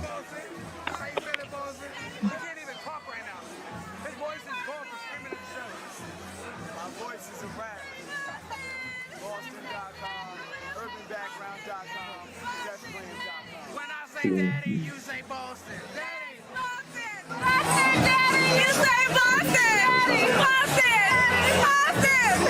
what I'm saying? They was on me after I got off stage. You know what I'm saying? We're going to come back to this video. I'm going to show you how I used to get down. Dre, what's up, bro? What's up, Hotep Martin, Bill, to the chat, to you, man. Hey, Hotep Martin, Bill. I'm very, very mad at how y'all disrespecting the big girls. Why? What happened? Ain't gonna go around with a big girl, you know. A big girl comfortable. If you like to snuggle, ain't get nothing better than to rub up against a big girl, you know. Especially in this winter weather. You know what I mean? It reminds me of a song in the 1980s, a dancehall song. Mampy size girls a lick. Almaga girl got to get fat quick. It means skinny girls, they need to put on weight to catch up with the big girls. Now, hold on real quick. I got to translate. So he said maga, and that basically is like a girl who's skinny or emaciated. But continue. Yeah. Oh, yeah, that's right. Yeah. Thank you. I got to translate the patois. Yeah, translate. Yeah, my patois translator. Yeah. And another thing too, though. But what I got when I moved to Brooklyn, I picked up this slang, pay as you wait. Because, you know what I mean, when I moved to New York, you know what I mean, me as a big girl hunter, you know what I mean, I had fun. Because Brooklyn cats had this theory, like during the summer months and the spring months, if you're a big girl, you got to pay like you wait. Man, I used to have so much fun with those big girls without having to come too much out of my pocket. So I ain't got nothing against no big girl. You didn't have to come out of pocket. No, I had to come too much out of pocket, which is good for me because economically challenged and shit like that though. But me personally, at the taste, I don't really care for skinny girls. If you was like 5'6", 5'7", and you weigh under 160 pounds, I'm gonna have to fatten you up. You know what I mean? I know some African tricks. I know to make fufu. I know to make that groundnut stew. I will put some weight in your behind. You know what I mean? I ain't got, like I said, me personally, you know what I mean? I mean like, I don't mean like the real, super sized big girls. The one that who is like 5'4" and like 300 pounds. Yeah, not them. That's a roly-poly. Only time a roly-poly good for is like it's carnival time. When you're in a crowd and you're dancing, you know what I mean? You got all that backside to wind up on. Yeah. So, and wine means grind up on or dance on. Yeah. Let me translate for myself. No, talk about black for Trumps. I know you had this group, N-word for Trump, because I don't like using the word too much. Niggas for Trump, yeah. Yeah, I ain't gonna lie, I hated it because, you know what I mean? When Sonny Johnson, who I listened to her SMS on Sirius, she said the same thing. I don't want to be in no room where white people feel like they could, call me nigga. Because then, I'm going to have to deal out slaps like I deal on Christmas gifts at Santa Claus. Because I'm no, I ain't with that. You know what I mean? I'm definitely not with that. But what a lot of people don't realize, all these talking heads, none of them connected to the streets. Yeah. You know what I mean? Yeah. They further disassociated from the streets, the Uncle Hotep. They don't even live on cul-de-sacs. You know what I mean? They live on private reservations. You know what I mean? Or up on the mass of the big house. So they don't know how to feel hands and stuff dealing with it. Regular folks, they with it, and then how they see how to say, like how Trump being dealt with. You know what I mean? With the lawfare and all of these things and stuff that they try to attach to them. Yeah. Now, I would say this: January 6th was not an insurrection. Right. That was just a mindless rebel that was led on by people, provocateurs. Yeah. I think that's a proper word. Yeah, it was an op, honeypot. Yeah, it was a super big op. You know what I mean? And only fools, you know what I mean? Fools who easily led, low thinking, low vibrational, low IQ people, they're the ones that fell for it. Because look at the dude, the shaman dude, All he do was went in there, you know what I mean, posed up with some pictures. He wasn't causing no ruckus, but I hear that they got him in a supermax. You know what I mean? Well, he's locked out now. down, right? He's out now. Yeah. Well, I'm but he glad did get for him locked because- up. Yeah. Okay, yeah. See, I'm glad for him.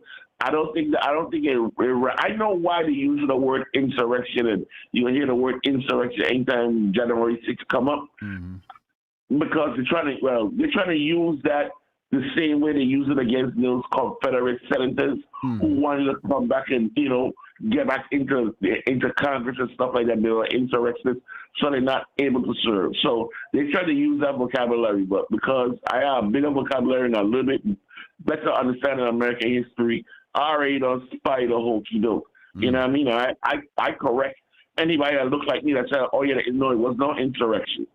You know what I mean? I could show you some insurrection. You know what I mean? Nobody, no buildings were burned down. Yeah, a couple people died. You know what I mean? Now, you know what I mean? And that's unfortunate. But this don't rise, in my mind, to the rank of insurrection. Now, Colorado putting out those feelers to see that they don't put Trump on the ballot. Oh, you don't have to put Trump on the ballot. You go right in. Now, with the right in, after the whole election over, if he don't win, he gonna want them right in votes tallied, and they gonna do no hanky panky and claim that that it's good for the country that we move on quickly and swiftly. Me personally, no, I don't believe that. Count every vote, because I'll tell anybody, I know they cheated. You know what I mean? The chick down in Georgia, I seen a video for that Indian guy, Dinesh Sousaphone or whatever it is. And then after they locked everybody up on how they came and they dragged big old bags and big old suitcases. You know what I mean? I ain't really want to say that because Giuliani is scum. I've hated Giuliani from the 80s, even before I moved to New York City, because he told a big lie on Haitian people, say that, he ain't had no trouble. When I know people, ran into the Virgin Islands hiding away because they had relatives that they gave, I think they call it a golden necklace, where they put a tire around you, fill it with gas, and light you behind on fire and set you to run. So when like I said, I've seen VHS tapes, I don't know about seeing it. It scared me. And when Giuliani said, nothing bad ain't happening, these people are just economical refugees, I know he was coming to earth. So whatever happened to him, happened to him. And, joke what I heard is that his first wife left him for a Haitian man. So, and then he started to have, ED problems and stuff like that. So I guess them Haitians walk out all behind him because they like so hard on him. Now, with the Prager University, right? I think that's just rank deceitfulness. So, I mean, and another thing too, if you act like a fool, they call you foolish. So these people are acting like Jew and calling them Jewish because and I know, you know what I mean? These are academics, these are horse traders who just, I hate to use the word tether, but attach themselves to Judaism. You know what I mean? They ain't got no connection to the Levant. They'll watch somebody and they say like, oh yeah, I'm a goyim with a lot of chutzpah. You ain't got nothing to do with the Middle East. You know what I mean? That dirty German way I just pronounce stuff like that, you have nothing to do with the Middle East. It's like me one day, so much loving curry chicken and dal and roti, and say like, oh yeah, I'm an Indian, when I ain't got nothing to do with that subcontinent. They just attack themselves. I try not to get in that conversation because I've known people who've been closer to Cuba that said that they actually wanted to go into Ghana and Uganda first. But the Ghanaian and the Ugandan people said, no, y'all ain't gonna come here because we're gonna do you worse. We ain't gonna do you like Hitler. We're not gonna gas you. We're gonna chop you up and let it lie. So me personally, I don't even think it's two-state. They need to go back to calling the place Palestine like how it was, because basically those people are squatters, and the reason why those people are mad is because they keep on nipping, and taking away their land. Outside of the Golan Heights, what they can use for strategic things, so that, you know what I mean, they can look out for themselves. Any other place that they took, I think they should give it back.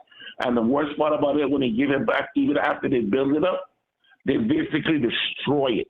Leave it basically a shell for those people to deal with. In no condition to say like, oh yeah, we can go out, we can repair it and we can go live in it ourselves. So me personally, you know what I mean, I've never bought into the mythology, Jewish, those people who claim to be Jews, you know, those people like you know, like Netanyahu that look like them, that they had anything to do with building the pyramids. I know for a fact how they built the pyramids. That's how they built it physically, but how they had the work labor force.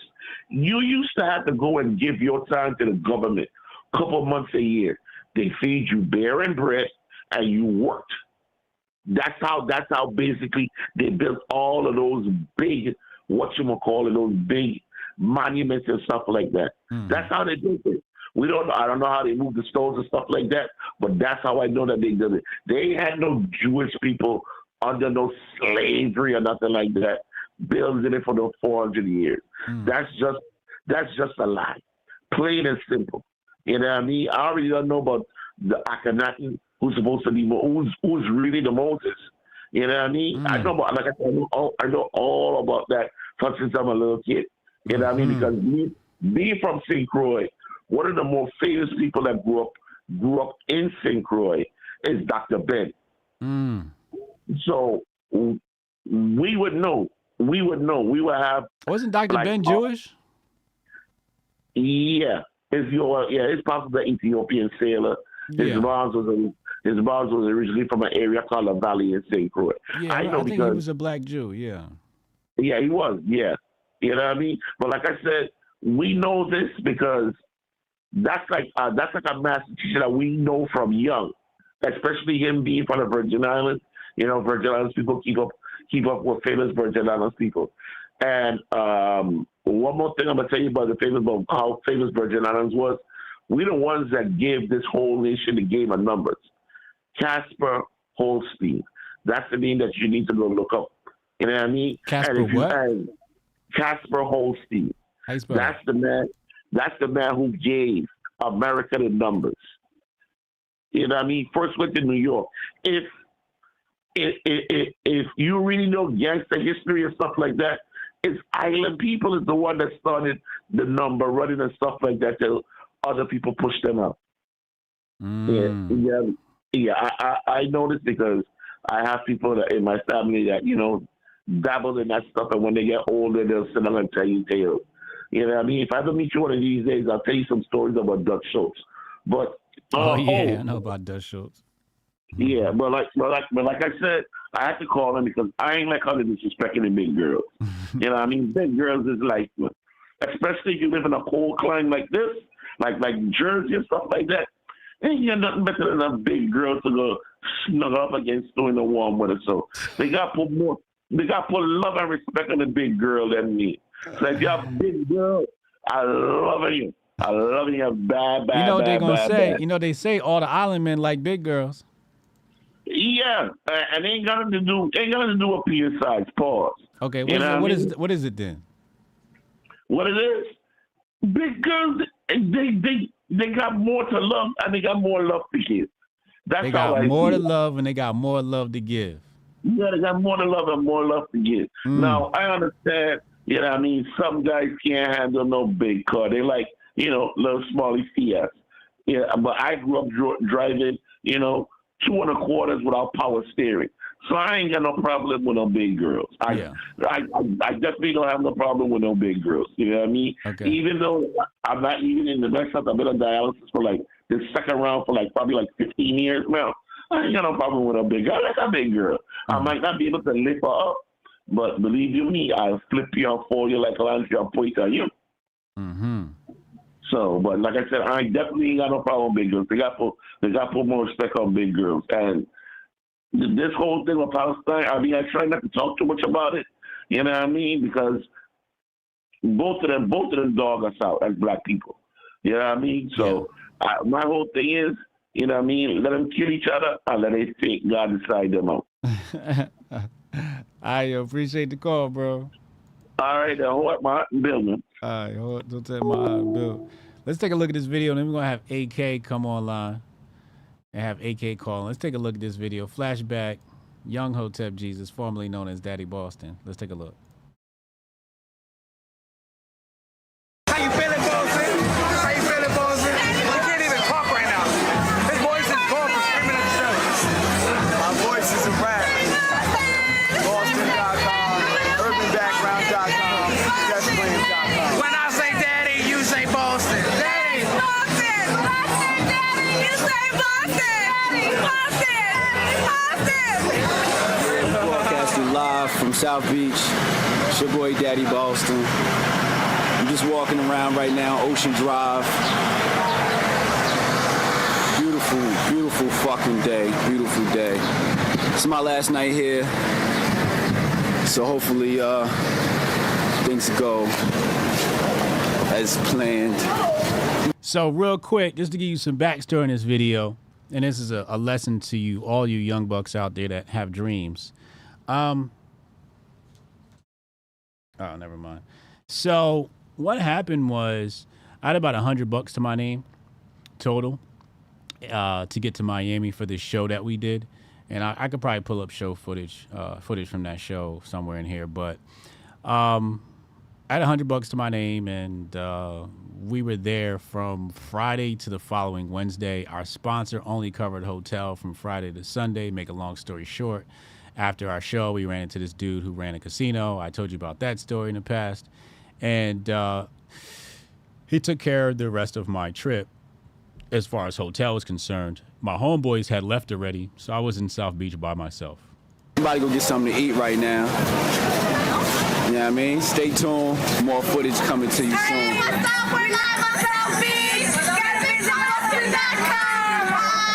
Live on South Beach. Do the booty dance. Ah! Jersey in the building.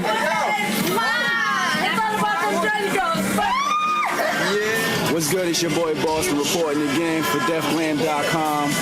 I'm here live at Wet Willie's, top floor. I'm about to order something to drink. I don't know what I'm gonna get yet, but I'm sure it's gonna be good. Stay tuned for more footage of Miami, South Beach, urbanbackground.com, Boston.com. Good, guys. Your boy Daddy Boston reporting live once again from South Beach. This time, as you can see, I'm at the beach.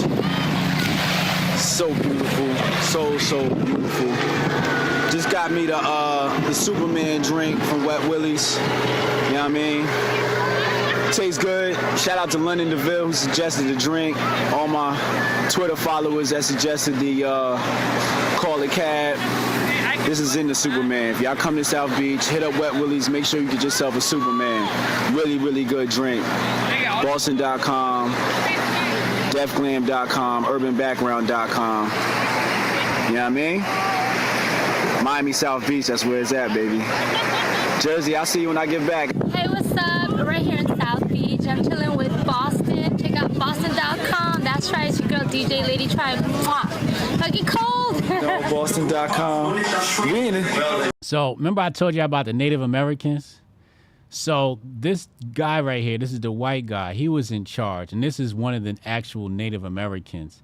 And this is the story I was talking about, the Dawes Roll, where I was like, the white guys are in charge, and then like the actual natives are sort of like workers. We in the suite. I just want y'all to see. So they let me crash in their suite. This is when I was, like I said, I didn't have no money. They let me crash in their suite. The people that's taking great care of me, that's Jersey Demick. Just in case you didn't know. Minnesota, man. Yo, James, give me a tour. Give me a tour. We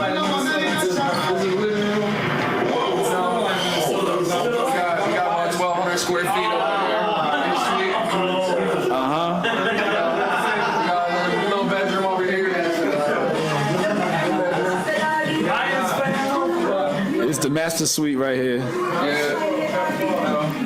Look at that TV. Oh my God. Got a little bathroom.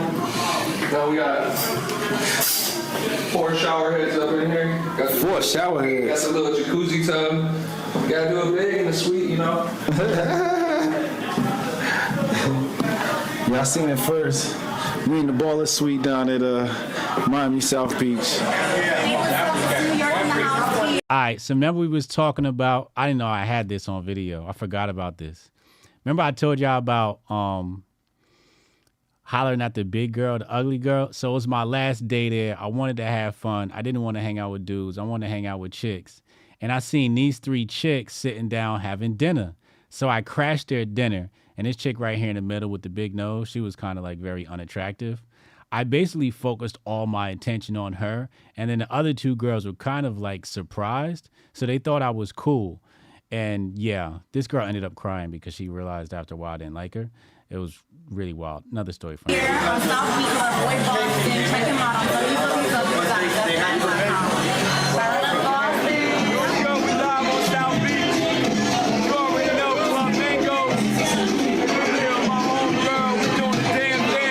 I had forgot her name. I didn't even remember what her name was. I just said my homegirl kept it moving. DeaflandCom, urbanbackground.com, Boston.com, Club Mango, South Beach. You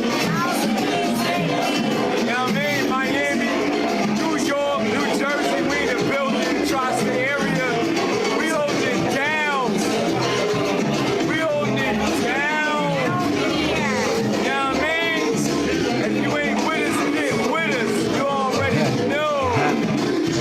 South Beach 2010. There, folks. This is my last night.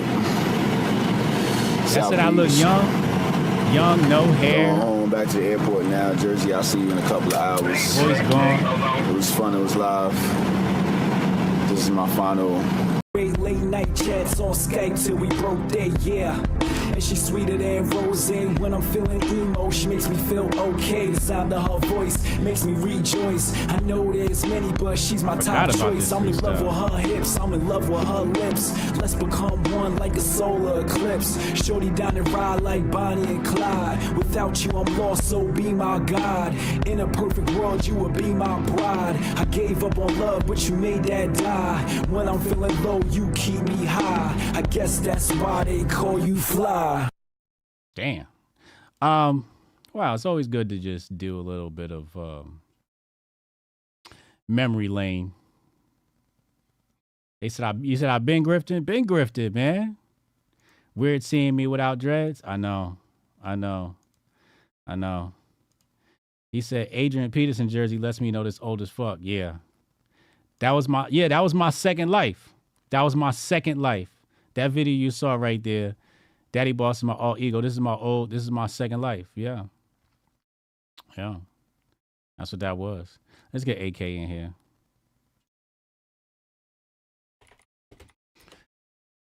AK calling. I'm glad we documented all of this. I want to find the Miami show so I can show you the stage we performed on.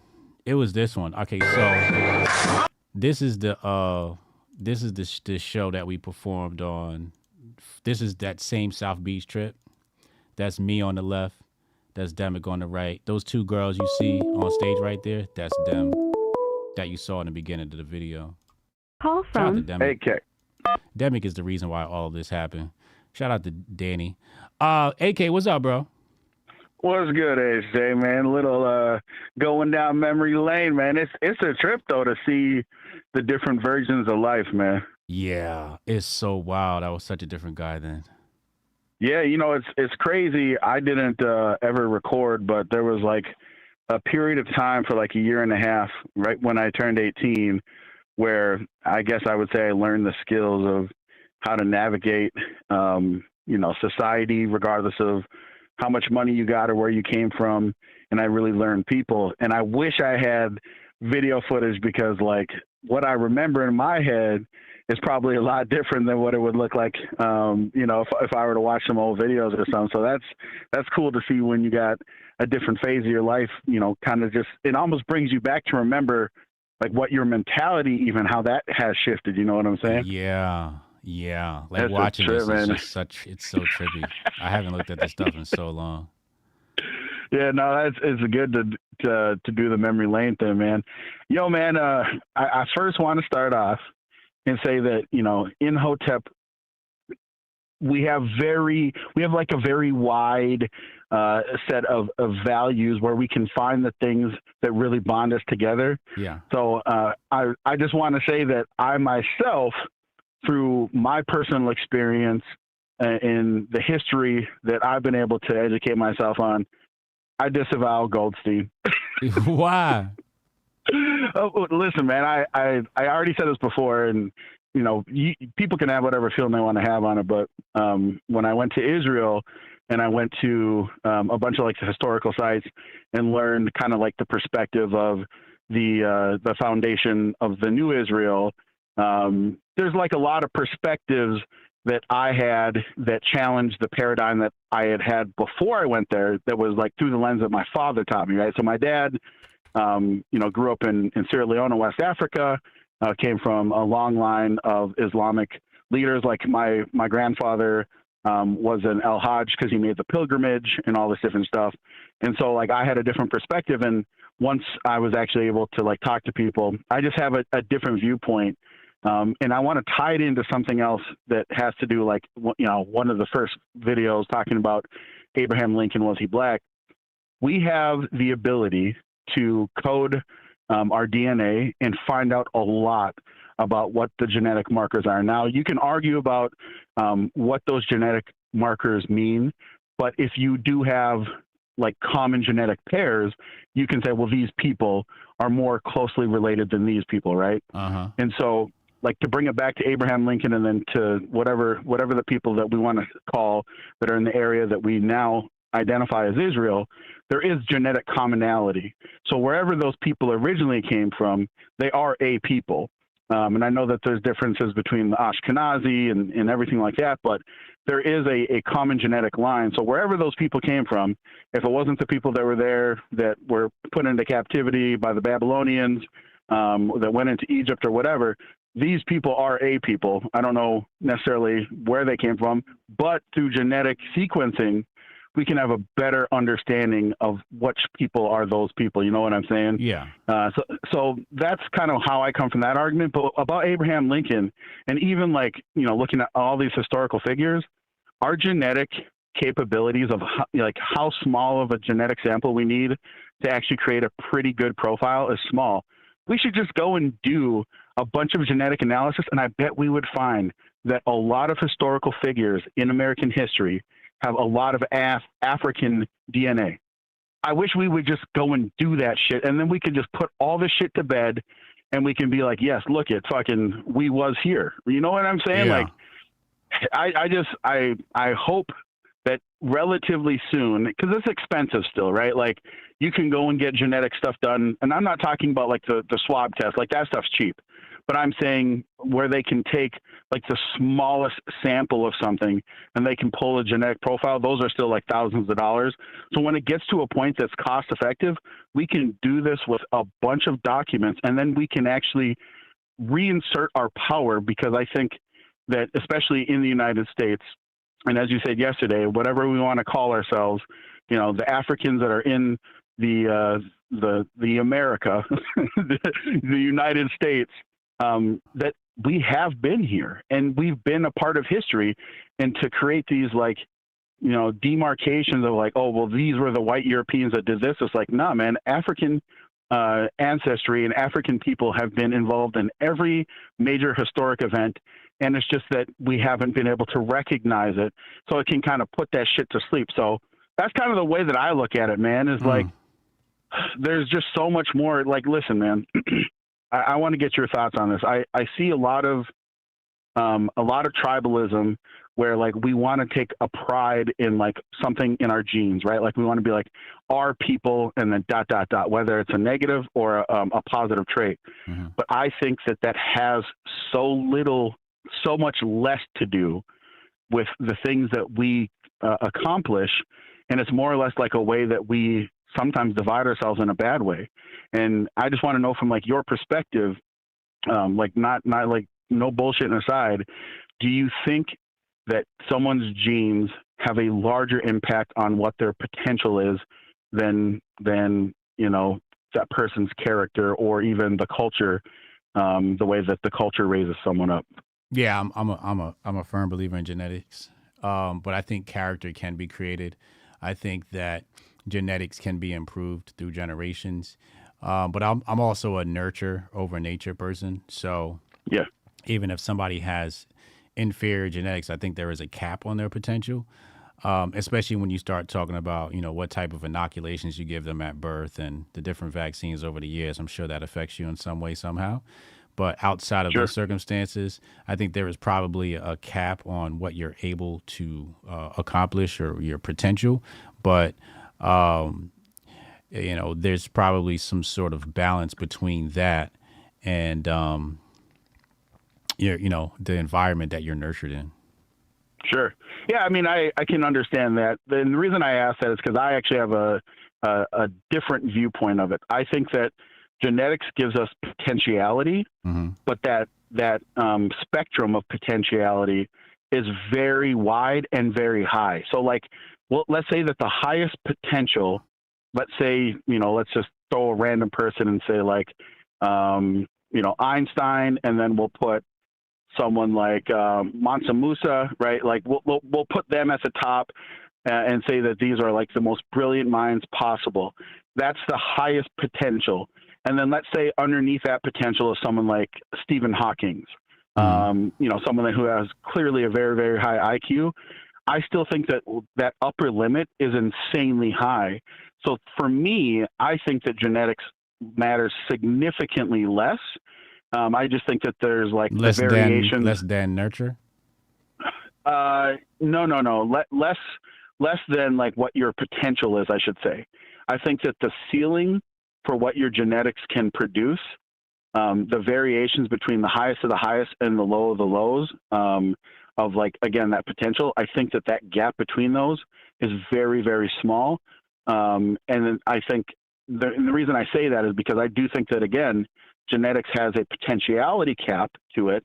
Like obviously if you have two people that have severe mental deficiencies, there's a higher chance that they would produce someone that is mentally deficient.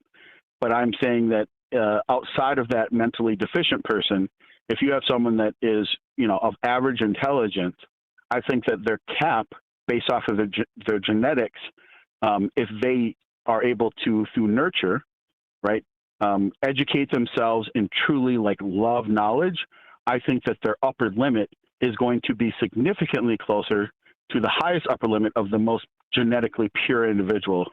If that makes sense of what I'm trying to say. Yeah. That's go ahead. And so because of that, that's why I think that genetics is less significant. And this all comes from this perspective. I'm biracial, and I've read a lot of crazy ass shit that people have put out online, where they're like, oh, like once you start to dirty your genetics of mixing African and European, like you lower your potentiality. And I listen, I'm a person that I'm open to any conversation. I never think that any idea is too dumb to actually explore. Now, once I explore it, I might be like, well, that's fucking stupid. But I don't shut down any idea. I'm always like, yeah, let's look further into it. But I just keep on coming up that, again, like there's like this racial selection identity that people have, right? Like these Europeans, the white identitarians are like, oh, we are ethnically, genetically superior because of X, Y, and Z. And to me, if that was true, I would accept it. I'd be like, okay, well, I guess there's a cap. But I haven't found that that's the case. And again, I only say that in context of like, if we can, make it cheaper to see how much more genetically, how much genetic diversity there is in the people that we believe are great achievers, and how much closer genetically they are than we thought they were, and that really there's not that much purity that exists anymore. It kind of like squashes all that, and people can kind of unite better. I'm not trying to be like kumbaya, we are one, but I just think that the identitarian stuff, man, it rips people apart, man. And it's because right now we can point to certain genetic stuff and say, well, see, this is why we're distinct and different, and this is why our cap is better than yours, or we have a higher cap than you have, and that's what makes us superior. And I don't like that shit. And again, not just about what I like, but just based off of what I've been able to find, that it's just not. Again, the variations are much closer than further apart at the upper limits. But yeah, man, I wanted to get your idea on that, and it's interesting. It's interesting, that there could be different caps to your genetic possibility or potentiality. Yeah, no, I'm sure there's something to be explored there. I haven't gotten a chance to study genetics, but it's definitely on my list of things to study. Yeah. Now, I also wanted to about the big women thing, right? Mm-hmm. I think that there is whether it's a big woman or an ugly woman, you definitely can take advantage of people's low self-esteem. And I've been a person that it's always been something that I didn't want to do. Like, I don't like manipulating people. I think, on like Goldstein and Strong Dad didn't necessarily go into it so much. He kind of, I guess, agreed with the general premise, but also Rudy, that like it's about being like navigating social circles and like just understanding like people are people, treat people with kindness and respect. I have always had that belief, but then I kind of bring it a place further. Instead of just doing something that I, think will like give me an advantage, I actually truly believe it. So like when I enter into any type of interaction with someone, I come to that interaction with any potential that I will get something good out of it. Even if it ends up not being a good interaction, I go into everyone. And so that genuineness has helped me tremendously in life. And so instead of just like kind of like faking it, and I'm not suggesting that that's what the Goldstein is saying, is that you have to fake it, but like just truly wanting to have a meaningful connection will actually get you significantly further, even if you're just trying to like go along to get along. Because I think that's good in and of itself. But I think like getting to a place mentally that you can just accept every experience for what it is and take the most out of it in a place of gratitude, your life will be significantly better. And people like they like intuitively, like there's a spark where they can feel that genuineness, and that gets you so much further in life. At least that's been my experience. So I just wanted to add that on. And so I don't like taking advantage of like ugly or fat or whatever people, unless again it's genuine. Like if you meet someone and like they're just ugly, but you're like there's something about them that I like, and you decide to have a relationship with them, you're probably going to get a lot of cool stuff out of it or whatever.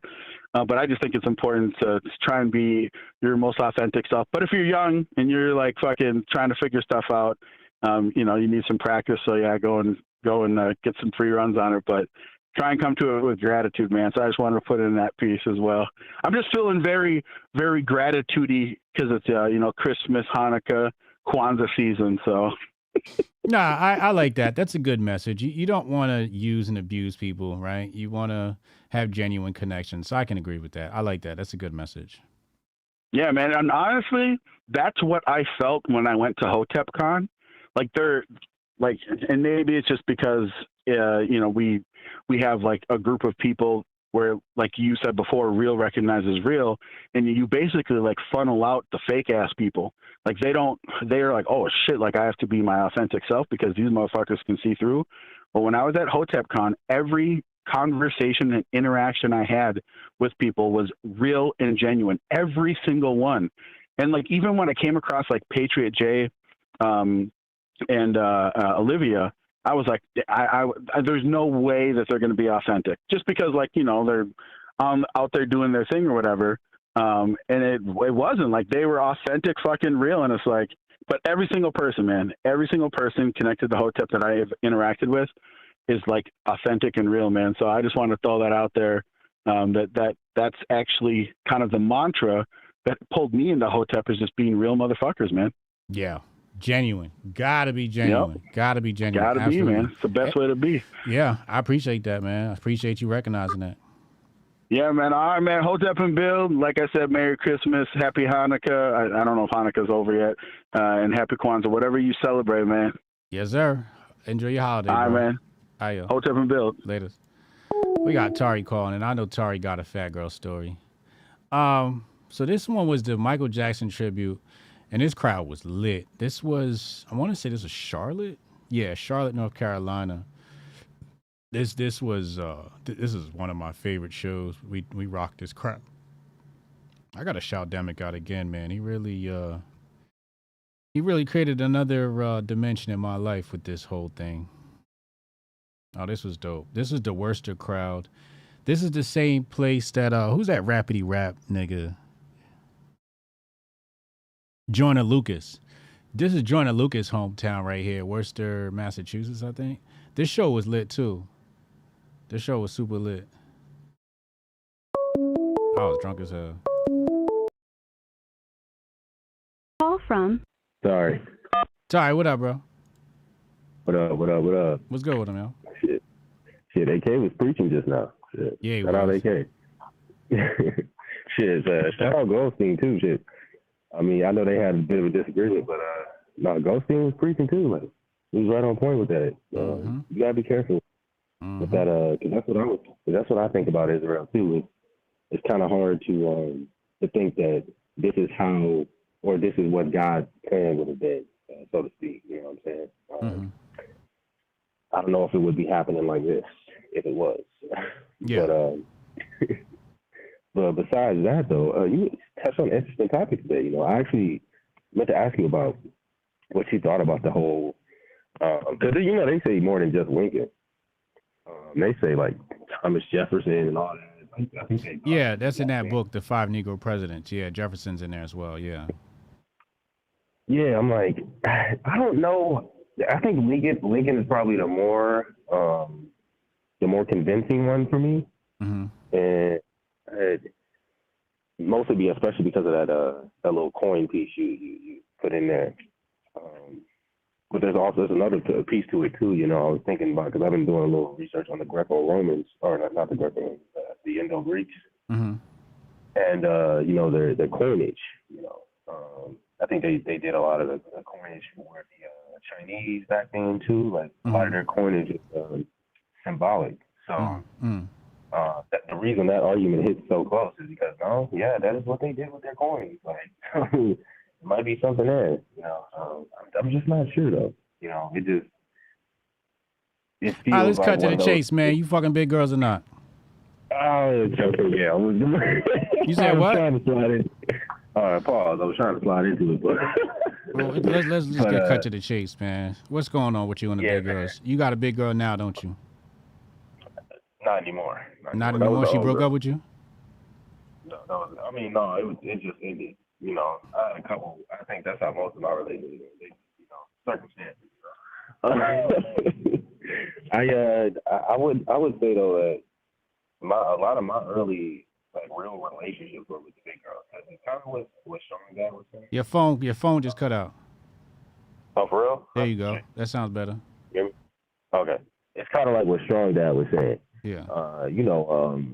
You got to deal with a lot more with, the skinny girl, the bad girls, everybody looking at them, everybody wanting. But, for me, when I really wanted to lock something down early on, especially in my teenage years and whatnot, I was usually, locking down the big girl, And they for practice or because you liked them? No, because like Sean Dad was saying, they do tend to be like ideal for raising a family and things like that. I kind of agree with that sentiment, because they care about you, man. They really be taking care of you, and a lot of the ones I knew, they were typically a member of kind of pretty strong families, so they had the ideal of planning on getting married and having kids. Like they wanted kids, they wanted to have the big wedding and everything. That kind of stuff. I know every girl kind of typically wants that, but you do see, I don't know, you see a bit more femininity, if I were to see sometimes with the bigger girls. You said the big girls got femininity? Yeah, sometimes you see a lot more femininity. I don't know if it's just me, but that nurturing feminine spirit, they seem to have a lot more of that.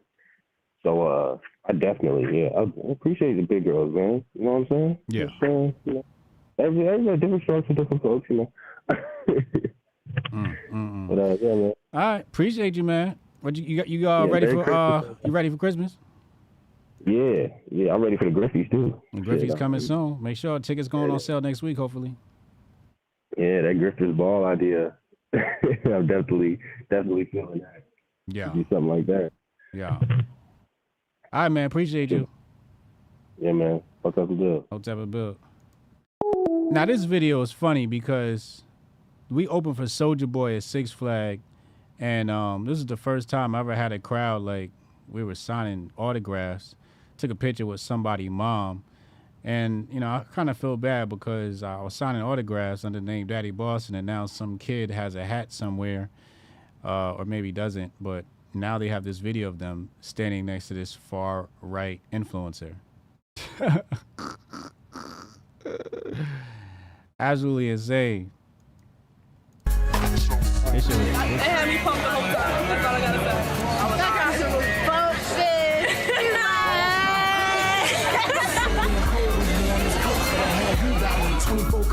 We really had our shit We did the together. damn thing. Then we can get urbanbackground.com. We just got on stage. We had to. And I got like 60 phone calls. They only calling him to get to me. Jay Whiplash. Like, if you look in the background right here, we had our poster, and Demic contacted corporate, and then I sold the deal, and we did like a whole TGI Fridays tour. That was pretty interesting. So we threw the TGI Fridays up there as a sponsor, and then we had this stand-up banner. So we were operating very corporate. Demic was ahead of his time. Demic really was ahead of his time, man. This was a very fascinating experience. Here's an old interview I did. What is going on in this interview? I don't even remember. My girlfriend, she gonna be on the cover. So you get the bomb effect. You get a bomb. No, for real, like put some money behind your project. You can't expect to get money unless you put money out first. Make sure you get your song mixed down at a studio. It doesn't have to be mastered, but get it mixed so we can. That's how I got in the game, managing the artist. And he went to. Oh, I'm telling my story on that one. This is the 50 Cent jump off.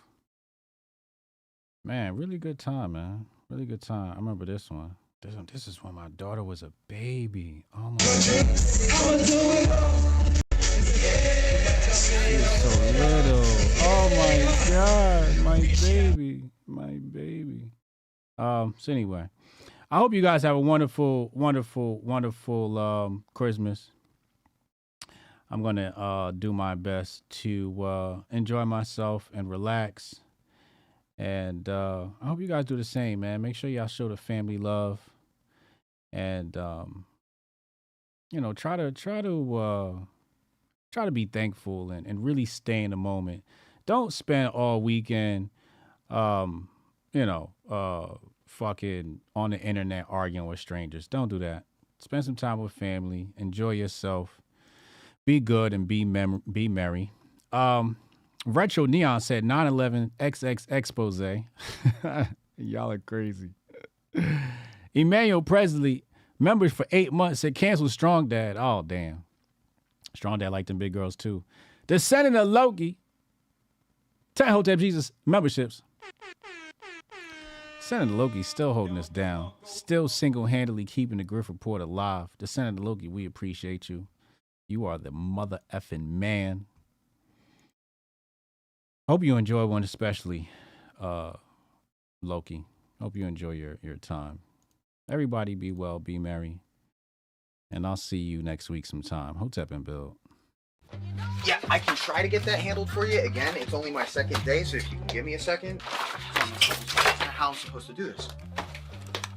How the hell are we supposed to do this by 5 o'clock? I have no clue. Is that possible? Hey, do you have the password to... How'd you finish all your work already? He's not tapped in.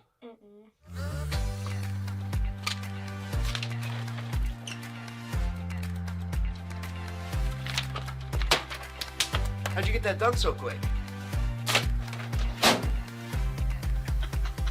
They think they're gonna be able to budget that? It's money. That's money right there. You understand? You guys finished your work 6 hours early? He's not tapped in.